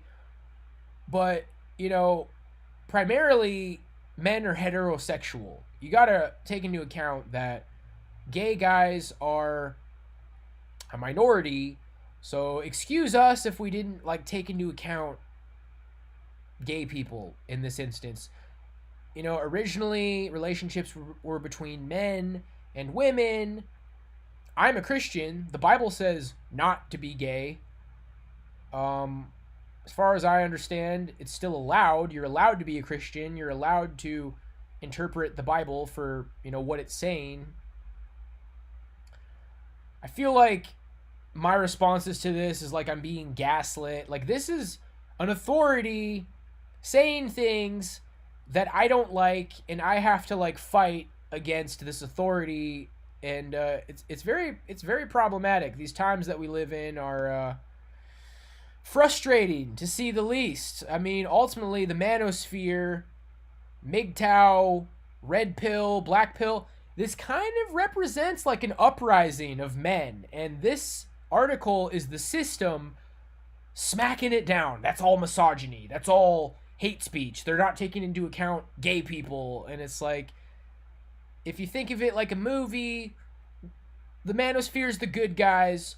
We're the men who used to be in charge. We see it's problematic. We're pointing out the very real rise in hypergamy, the real rise of chads who are taking advantage of this free-for-all in the sexual marketplace, and the overinflated opinion of women. I mean, that's been addressed in this article, and they certainly haven't disproven any of those things. if you ask me, calling things misogynist is just name calling. I don't think there's much of a scientific basis for misogyny. It's you're pointing out things about women and we think it's mean. Therefore, misogyny, their big fancy academia word. That doesn't really amount to much. You say misogyny, we say misandry. Society and emerging technology. The social impacts of dating apps are a central concern for incels. Research suggests that dating apps have altered dating practices, creating new spaces for sexual and romantic relationships, and considerably expanding an individual's number of potential partners. Social scientific and app developers' in-house research indicates that these apps do introduce or amplify several biases. For example, apps have demonstrable racism and racial bias, and privilege physically attractive members. Apps can also compound misogynistic behavior, as men exhibit aggressive strategies to obtain dates from women and respond with hostility when these strategies are unsuccessful. A systematic review further notes that women receive more contacts than men, while men start more conversations and receive fewer replies on dating apps. As we detail below, incels emphasize that apps are problematic because they diminish men's power in sexual and romantic interactions.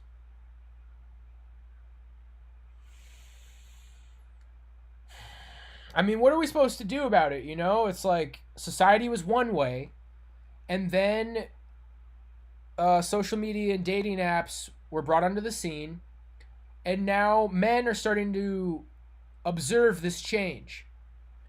Men are starting to observe this change, and the establishment thinks it's problematic. It seems like the tone of this article is like men are wrong, and the MGTOW is wrong, and it's misogynistic to take a stand against feminism, or, you know, it's anti-science to be against feminism. Like, feminism is this objective truth. And,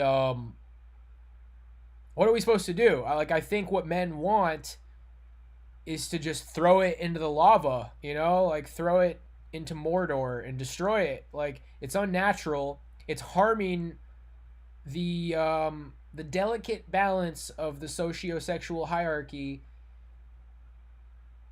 and it should be destroyed. But that's not going to happen.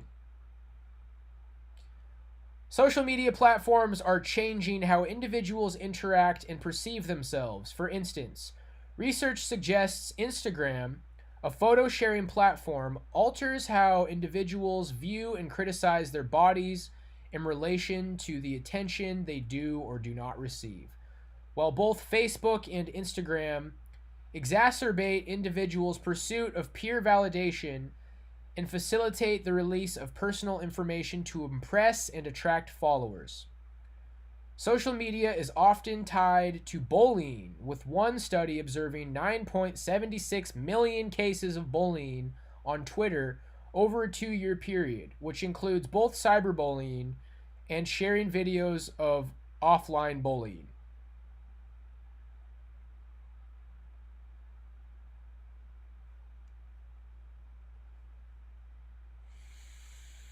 Popular discussion boards are sites of online misogyny and antipathy toward feminism.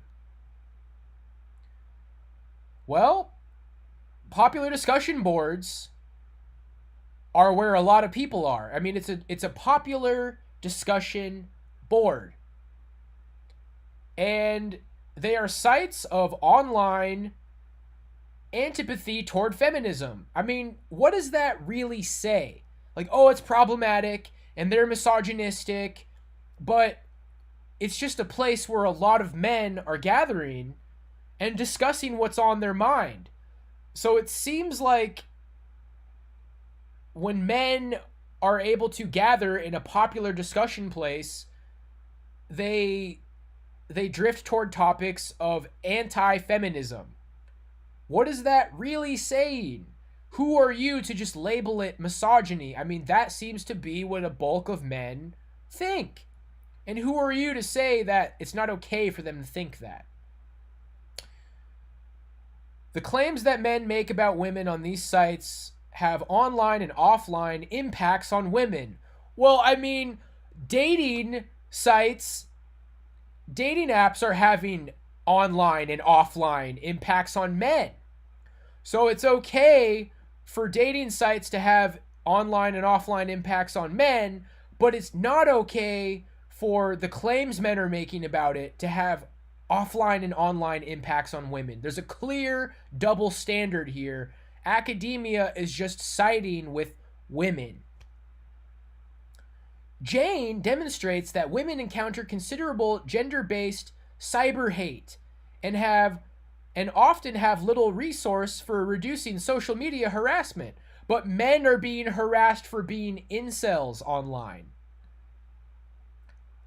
While Maloney and Love detail how men engage in gender trolling and other forms of online oppression. What about incel tears? What about our incel tears on Reddit? Is that not bullying? I mean, ultimately, calling a man an incel is becoming an insult. It's just seen like, you're an incel when... What is the clear definition of incel? What really makes men incels objectively? This is a podcast. Incels' participation in and celebration of these misogynistic activities is well documented, as they harass, degrade, objectify, and encourage violence against women. But who is they? If one guy who's in these communities advocates violence against women, does that mean that all of them do that? Are there any feminists who advocate for violence against men? I seem to recall a trending hashtag, kill all men. So does that represent all of feminism? This is a genuine question. Does the hashtag, which was trending, kill all men, does that represent all of feminism? And furthermore, is that a call to violence against men? You see, it's just simply not being acknowledged when feminism is violent. This is bullying from the establishment. This is simply the establishment siding with feminism artificially and writing off all the genuine concerns of men and boasting up this, oh, it's bullying against women and this is misogyny, and this simply does not represent reality. As we demonstrate below, incels connect these platforms to inceldom. Masculinity in online communities. I get the idea that Martin Shkreli is like back on the scene. Did he go to prison or something? It seems like he was kind of out of the picture for a long time. Masculinity theory is central to many analyses of the manosphere and is likewise informative for our analysis of the incel community. Connell outlines a masculine order that centers around a dominant form of masculinity, referred to as hegemonic masculinity. Other forms of masculine practice are positioned in relation to hegemonic masculinity, with Connell identifying men who are not hegemonic but benefit from male dominance. Men who are subordinated by dominant groups and men who occupy socially marginalized groups. Connell's theory emphasizes change and fluidity in hegemonic actions, but maintains that hegemonic masculinity is characterized by the subordination of women. But where does the Bible come into play in all of this? Like, we have the right to practice our religion, and as a Christian, what if part of your religion is that men are meant to wear the pants and be in charge? And what does it mean to be masculine from a Christian perspective? I mean, what if I don't give a shit about what Connell thinks? It's really interesting when you think about it. Like, what makes something scholarly? What makes something academic? You know, Connell has a PhD, or Connell's got a master's degree, and You know, he's got his theory of what it means to be masculine. Well, what about my religious view and what the Bible says about what it means to be a man?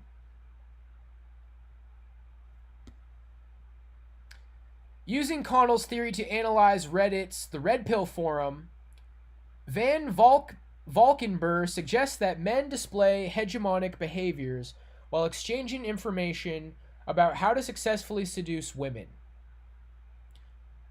Contrastively, in a discussion of 4chan.org, Nagel argues that applying hegemonic masculinity theory to incels and other beta males is inaccurate and tautological, as a great deal of their activities runs counter to hegemonic descriptions. Ging introduces additional theoretical complexity, suggesting manosphere discourse exemplifies hybrid masculinity, men's selective adoption of subordinate practices. So this is basically academia talking down to us. Oh, you don't know about Nagel's view of hegemonic masculinity theory? Oh, you don't know about Ging, you haven't read Ging's article? And this is all just a bunch of gaslighting, bro. We know what it means to be a man. Men want to find a woman, reproduce, have a family, take care of themselves. I think it's safe to say that the majority of young men, we visualize ourselves falling in love, getting married someday, and, you know, those desires are slowly manipulated by society. I definitely believe society has a hypersexual agenda. We're sexualized. We're shown all these lewd images from movies from a young age. Pornography is a couple of clicks away. But I think we know what it means to be a man. I don't think it needs to be over intellectualized. It's like the bottom line is that we have wants. You know, we have things that we want in life. And that's been how it's been for history. You know, men want to find a woman and get married and be able to reproduce and have kids. And so now there's all these men who are unhappy, and we're being talked down to by these scholars of academia, are like, oh, well, Nagel's view of applying hegemonic masculinity, it's like, you know what? I just want to be able to attract a woman, get married, and have kids, and be able to afford to survive by working. You know, it used to be you could have an entry-level job, and that would be enough to attract a woman. That would be enough to keep a woman around. That'd be enough to pay your bills and raise kids. And now it's not. And men are merely pointing this out. It's like, oh, we'll take a seat and have us talk to you like you're retarded because of Nagel's view of applying hegemonic masculinity. For me, masculinity is what the Bible says. Masculinity is me as a man being able to achieve myself, being able to get a good paying job, being able to find a woman who I love and have kids with, and live in this society. And you're finding more and more men who don't feel like they have any place in society. And it seems like the solution of the intellectuals is to gaslight them, talk to them like they're problematic and misogynistic.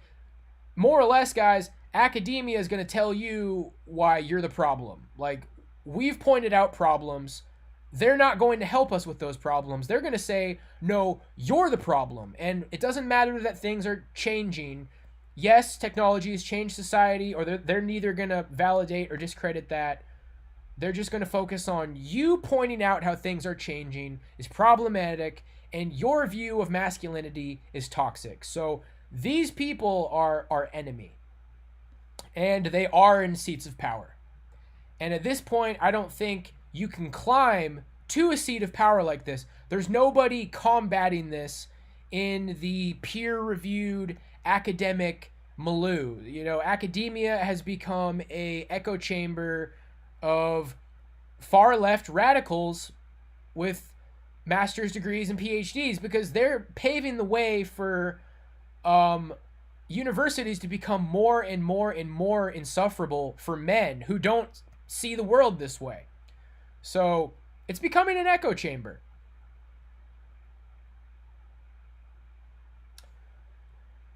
We argue that their apparent beta masculinity orients to hegemony, as they suggest new technologies create sexual marketplace distortions that result in their unfair allocation of women among men. Here, incels argue that new technologies reveal and compound gender practices, which drive women toward a select group of attractive men.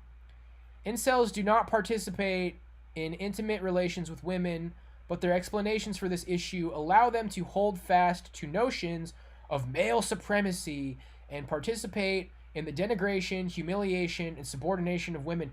How are they participating in denigration, humiliation, and subordination of women? It's humiliating to women to point out their increased advantage in the sexual marketplace. It's denigration of women. Oh, poor me, woe is me. Men are pointing out that there's observable data showing that it's harder for them to find a woman because of this modern technology. It's humiliation. It's subordination. Oh, woe is me. Please stop talking about data. Please stop talking about what you're observing from data from dating sites. Their focus on technology and dating life also allows them to situate themselves as the victims of emerging social dynamics while justifying their misogyny. They very well might be the victims of emerging social dynamics. I mean, you just claimed the victim here. On one hand, women are the victims of denigration, humiliation, and subordination, but men are positioning themselves to be victims of an emerging social dynamic. They very well might be victims of that emerging social dynamic. This is all just, what's the word? Semantics. You know, this is all just a matter of language. You know, they're the victim. They're situating themselves as victims. Okay, well, that's kind of appealing to this whole playing the victim. We've all heard that a million times. They're playing the victim. But could it be argued that women are playing the victim when they say they're being denigrated and humiliated and subordinated because we're merely pointing out a rising trend? It's so crazy, guys. I feel like I'm just digging through miles of gaslighting. Everything is stacked against us as men, okay? These people who hate men and who hate toxic masculinity and who love feminism, they have clearly taken the seats of power in academia. And we have to claw and scratch. Where's your citations? Where's your article? Well, I'm reading your article and I'm looking at your citations and I'm just giving it my best shot. And I think rhetorically, rhetoric-wise, I'm not doing a terrible job. Like, you're just labeling everything misogyny. Men are observing a trend and you are labeling their observations as misogyny. You say that we play the victim. Well, it sure sounds like you're playing the victim to me when you say women are denigrated and humiliated and subordinated. Subordinated by what? The fact that we can see that women are gravitating towards the top 20 to 10% of men on dating apps? I don't think that's denigrating or humiliating anyone. It's just looking at data taken from a sample size in the millions and coming to conclusions. It's the scientific method. You don't like science when it hurts your feelings. How far are we here? Yeah, we've barely even scratched this puppy. You know what, guys? I put on my rice. I feel like when my rice goes off, we'll be ending the stream shortly after that. Maybe we can pick this back up next time. Let's get through method and get into findings a little bit. And then I'm going to just kind of end the stream on going to the chat, hanging out for a bit. Maybe people could recommend a couple of videos or clips or something. We're going to get ready to wrap this sucker up. And I think we will continue this article on Monday. Let's go ahead and get through the method, though. Social scientists increasingly advocate systematic study of online communities. We align with these researchers, arguing that online analysis are ideal for investigating the incel community. Well, yeah, they do their big fancy analysis, but what does it amount to? They just label it misogyny. They label criticizing feminism and rising trends in dating apps as misogyny. It's just all it's just all a big show. It's putting on this appearance like what they're doing is so official and intellectual, and like we're just a bunch of babbling idiots. There are challenges for such analyses, as incels' comments might be performative, insincere, or shaped by social desirability bias. Likewise, incels might highlight their perceived subordination while bracketing their privilege, as we observe multiple incels referencing advantaged social backgrounds. Nonetheless, discussion board analysis is an ideal approach for investigating this community, particularly as members stated they did not discuss their inceldom in everyday life. Well, I'll tell you what, bro. The manosphere has done a way better job of scientifically validating their view with data than anybody has validating a view of privilege. I mean, where's all this privilege? They're asserting that we're denying our own privilege, but can you start making the case for our privilege? Because we've made a pretty convincing case appealing to data from dating sites for women's modern privilege in the socio-sexual marketplace, in the sexual market. We analyzed the most popular English language incel discussion board, incels.co, where users post questions, comments, or news items to discuss with other members. As of our analysis, the site had approximately 11,800 members who generated 214,856 threads and spent a total of 665,112 hours on the website. Okay. In 2019, the site conducted an in-house demographic survey. Most users, 59%, reported being middle class, while 34% were lower class and 7% upper class. Most users, 50%, had completed high school, while 39% had completed college. About 50% of users are in the United States, while 56% describe themselves as white. The remaining users reported a range of racial, ethnic backgrounds. You do have to take into account that the majority of the United States still is white. So, this is still a white country. So implying that something is racist because it's primarily white, I don't know if they're necessarily implying that, but for this study, we qualitatively analyzed 9,062 comments sampled during 3 months in 2019. We selected the most popular threads to focus our analysis on content that generated high user engagement and to eliminate threads with little or no responses. The first and second authors read and reread threads iteratively developing operational definitions for codes and developing a coding tree. For instance, we detailed incels' discussion of sexual marketplace value by using the code women's sexual marketplace decisions. To code women's apparent preference for chads, while women's perceived control of dating is coded as women's sexual marketplace power. Rather than use intercoder ratings, we resolved coding differences through bi-weekly discussions and by refining our operational definitions of codes. We also exchanged and recoded 15% of our threads to ensure we consistently applied codes. We produced 66 codes, including incel as a social problem, dating apps, women as objects, women's sexual market power, and women's sexual market decisions, which were used in this analysis. We used the NVivo qualitative software to assist coding. Oh boy, this is a mouthful. We analyzed data using analytic abduction. Abduction is a method of inquiry. Induction or abduction. Similar to induction, abduction reasons from empirical data rather than deductively investigating hypotheses. So it's their educated opinions based off of the data that's gathered. Findings. Incels argue that social media and dating apps reveal and compound the gender practices that create incels. We identify 3 key themes in their arguments. Here, okay, hypergamy in dating apps, Chads and Tinder, beta males, and Instagram.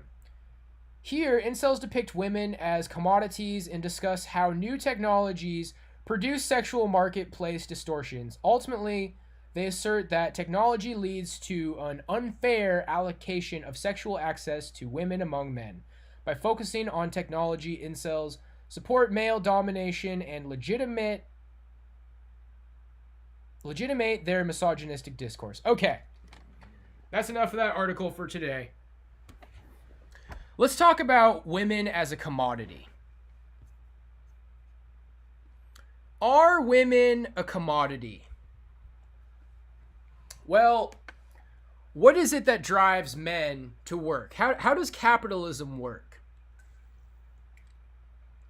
Capitalism is based off of growth, productivity, supply and demand. Why would men want to take part in the system? What keeps a man from just sitting in his house and doing nothing? Well, first of all, you're going to need to produce money in order to survive. What I feel like I'm observing is emphasis being taken away from incentives. And like we're seeing the growth of a system where our incentives are being taken away. And this article is explaining to us that you are not entitled to these things that used to be more accessible. Okay? It used to be if a man graduated from high school and got a job, he was able to get married and have kids and live a life. Now, it's looking more and more like men have to go above and beyond. You have to be genetically superior. You have to have an impressive job. You have to graduate from college, which men are doing in smaller and smaller numbers. The American dream is becoming less attainable for men every day. And there's a number of samples of data that are suggesting this. It's, I've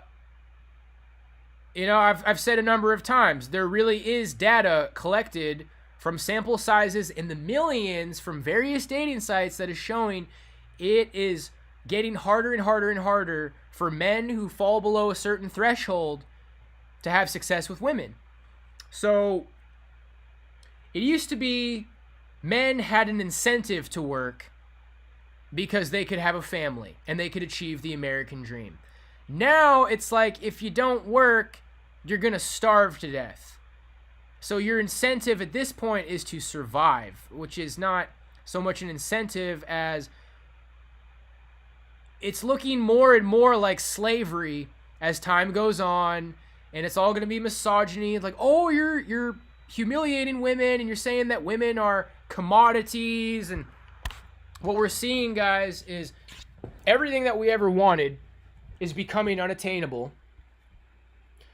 And academia is putting its efforts and brains toward gaslighting us and talking down to us, and your view is problematic, your view is misogynistic, women aren't commodities, you're not entitled to women, you're not entitled to a family.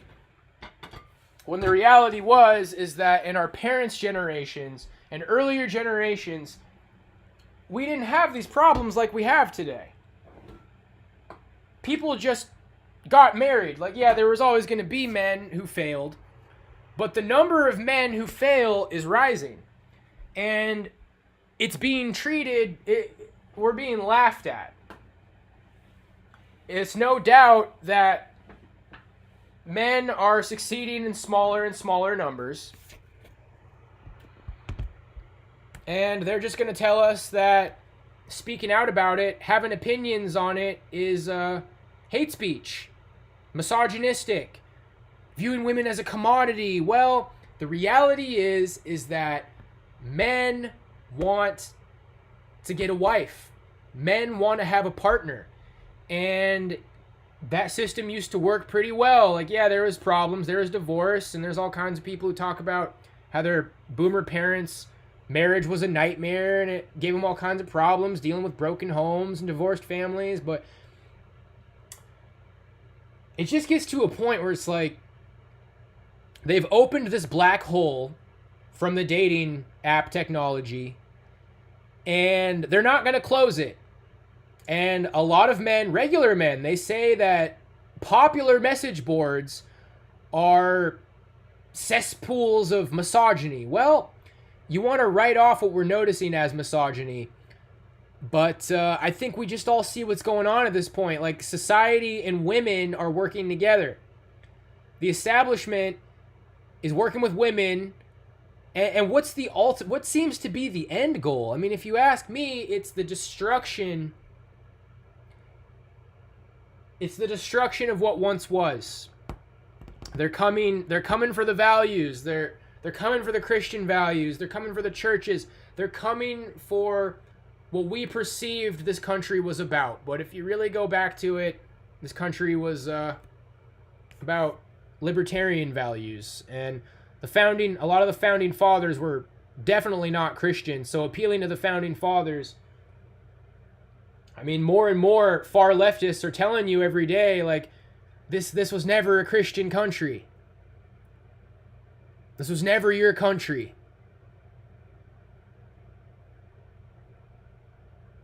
Well, this is the first podcast I've done, and I think it's a good start, you guys. So, how do we wrap this up? Where are we at here? I received a Cash App donation from Frosty. He says he likes the new format. Thank you, my friend. I got a couple of media donos. I'm going to be turning off media. I mean, I guess we could take a second to listen to some media. We got the Bends from Radiohead. What's up with this Discharge? 91 Okie donated $3 to Wolfgang. Captain Faggot. I can't hear it. I don't know if you guys can hear it. "91 Okie donated $3 to Wolfgang. Captain Faggot."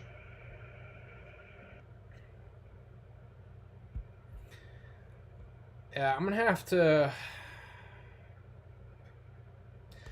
figure out how we're gonna do these donos, guys. But I just don't think there's much of a place for media here, to be honest with you.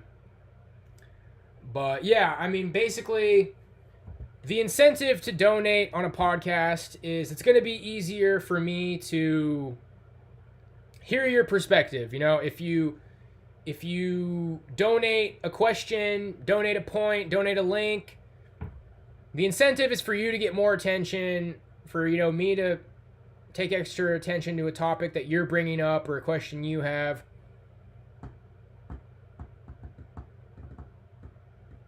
We're changing the world, baby.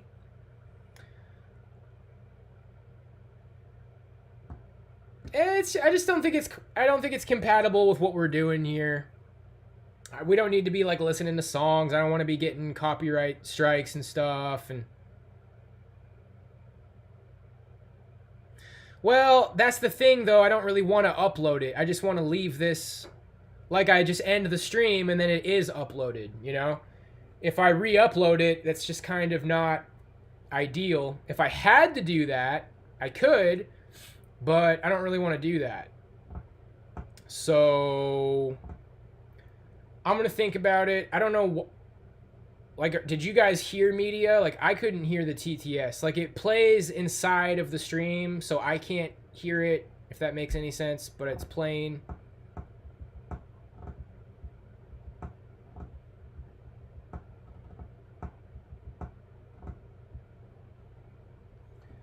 And I walk everywhere in my town. I don't hardly see any women outside.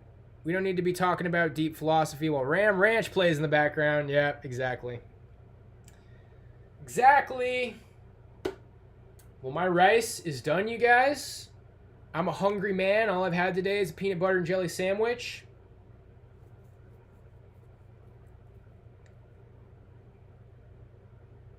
Can't you edit videos once they're uploaded? I don't know. I think maybe that was a feature after you get like a certain amount of subs or something, but the safe bet, guys, is no media. TTS is legit. And then as far as like call-ins and discussions, I would like to have call-ins on the show. I would like to have discussions. I think I could set up interviews beforehand. I think that could be cool. Try to get some interviews set up. Yeah, maybe at some point, you know. I don't know. We'll see what kind of guests I could get on the show down the line. That would be cool.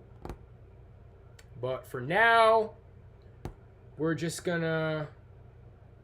I like how this went in terms of time. I thought maybe I would like blow right through that first segment in like 10 minutes or something, but no, spent plenty of time. We're about 2.5 hours deep, which I think is about ideal. I think that's about ideal, guys. So, sweet podcast, dude. Let's go. All right, guys. Well, I'm going to plan to do the next one on Monday. Same time. We'll figure out the call-ins down the line. But for now, we're rocking with this today. Yeah, at some point it would be cool to get some guests rocking. Women don't go out anymore. They work from home, order food through apps, order Chad through Tinder. I feel it, dude. I feel it, guys. So I will save that article and we will go back to that same article next time. Thank you, guys. I appreciate you. I appreciate all the support. And yeah, I'm thinking so far, do this every day, but maybe take Sundays off. I'm at least taking this Sunday off. God bless you guys. I always am happy to have people in the Discord. I know people talk a lot of crap about Discord, but you know, get in there, post some funny memes, have some positive discussion, maybe bring up some ideas of topics to cover. Y'all know what it is, man. Thank you, William. I appreciate it. This is the beginning of a new era. God bless you guys, and I will see you next time. I'll be working on an outro song, too. We'll be working on an outro song, but for now, boom, boom, boom, boom. That's it. God bless, my friends. Peace.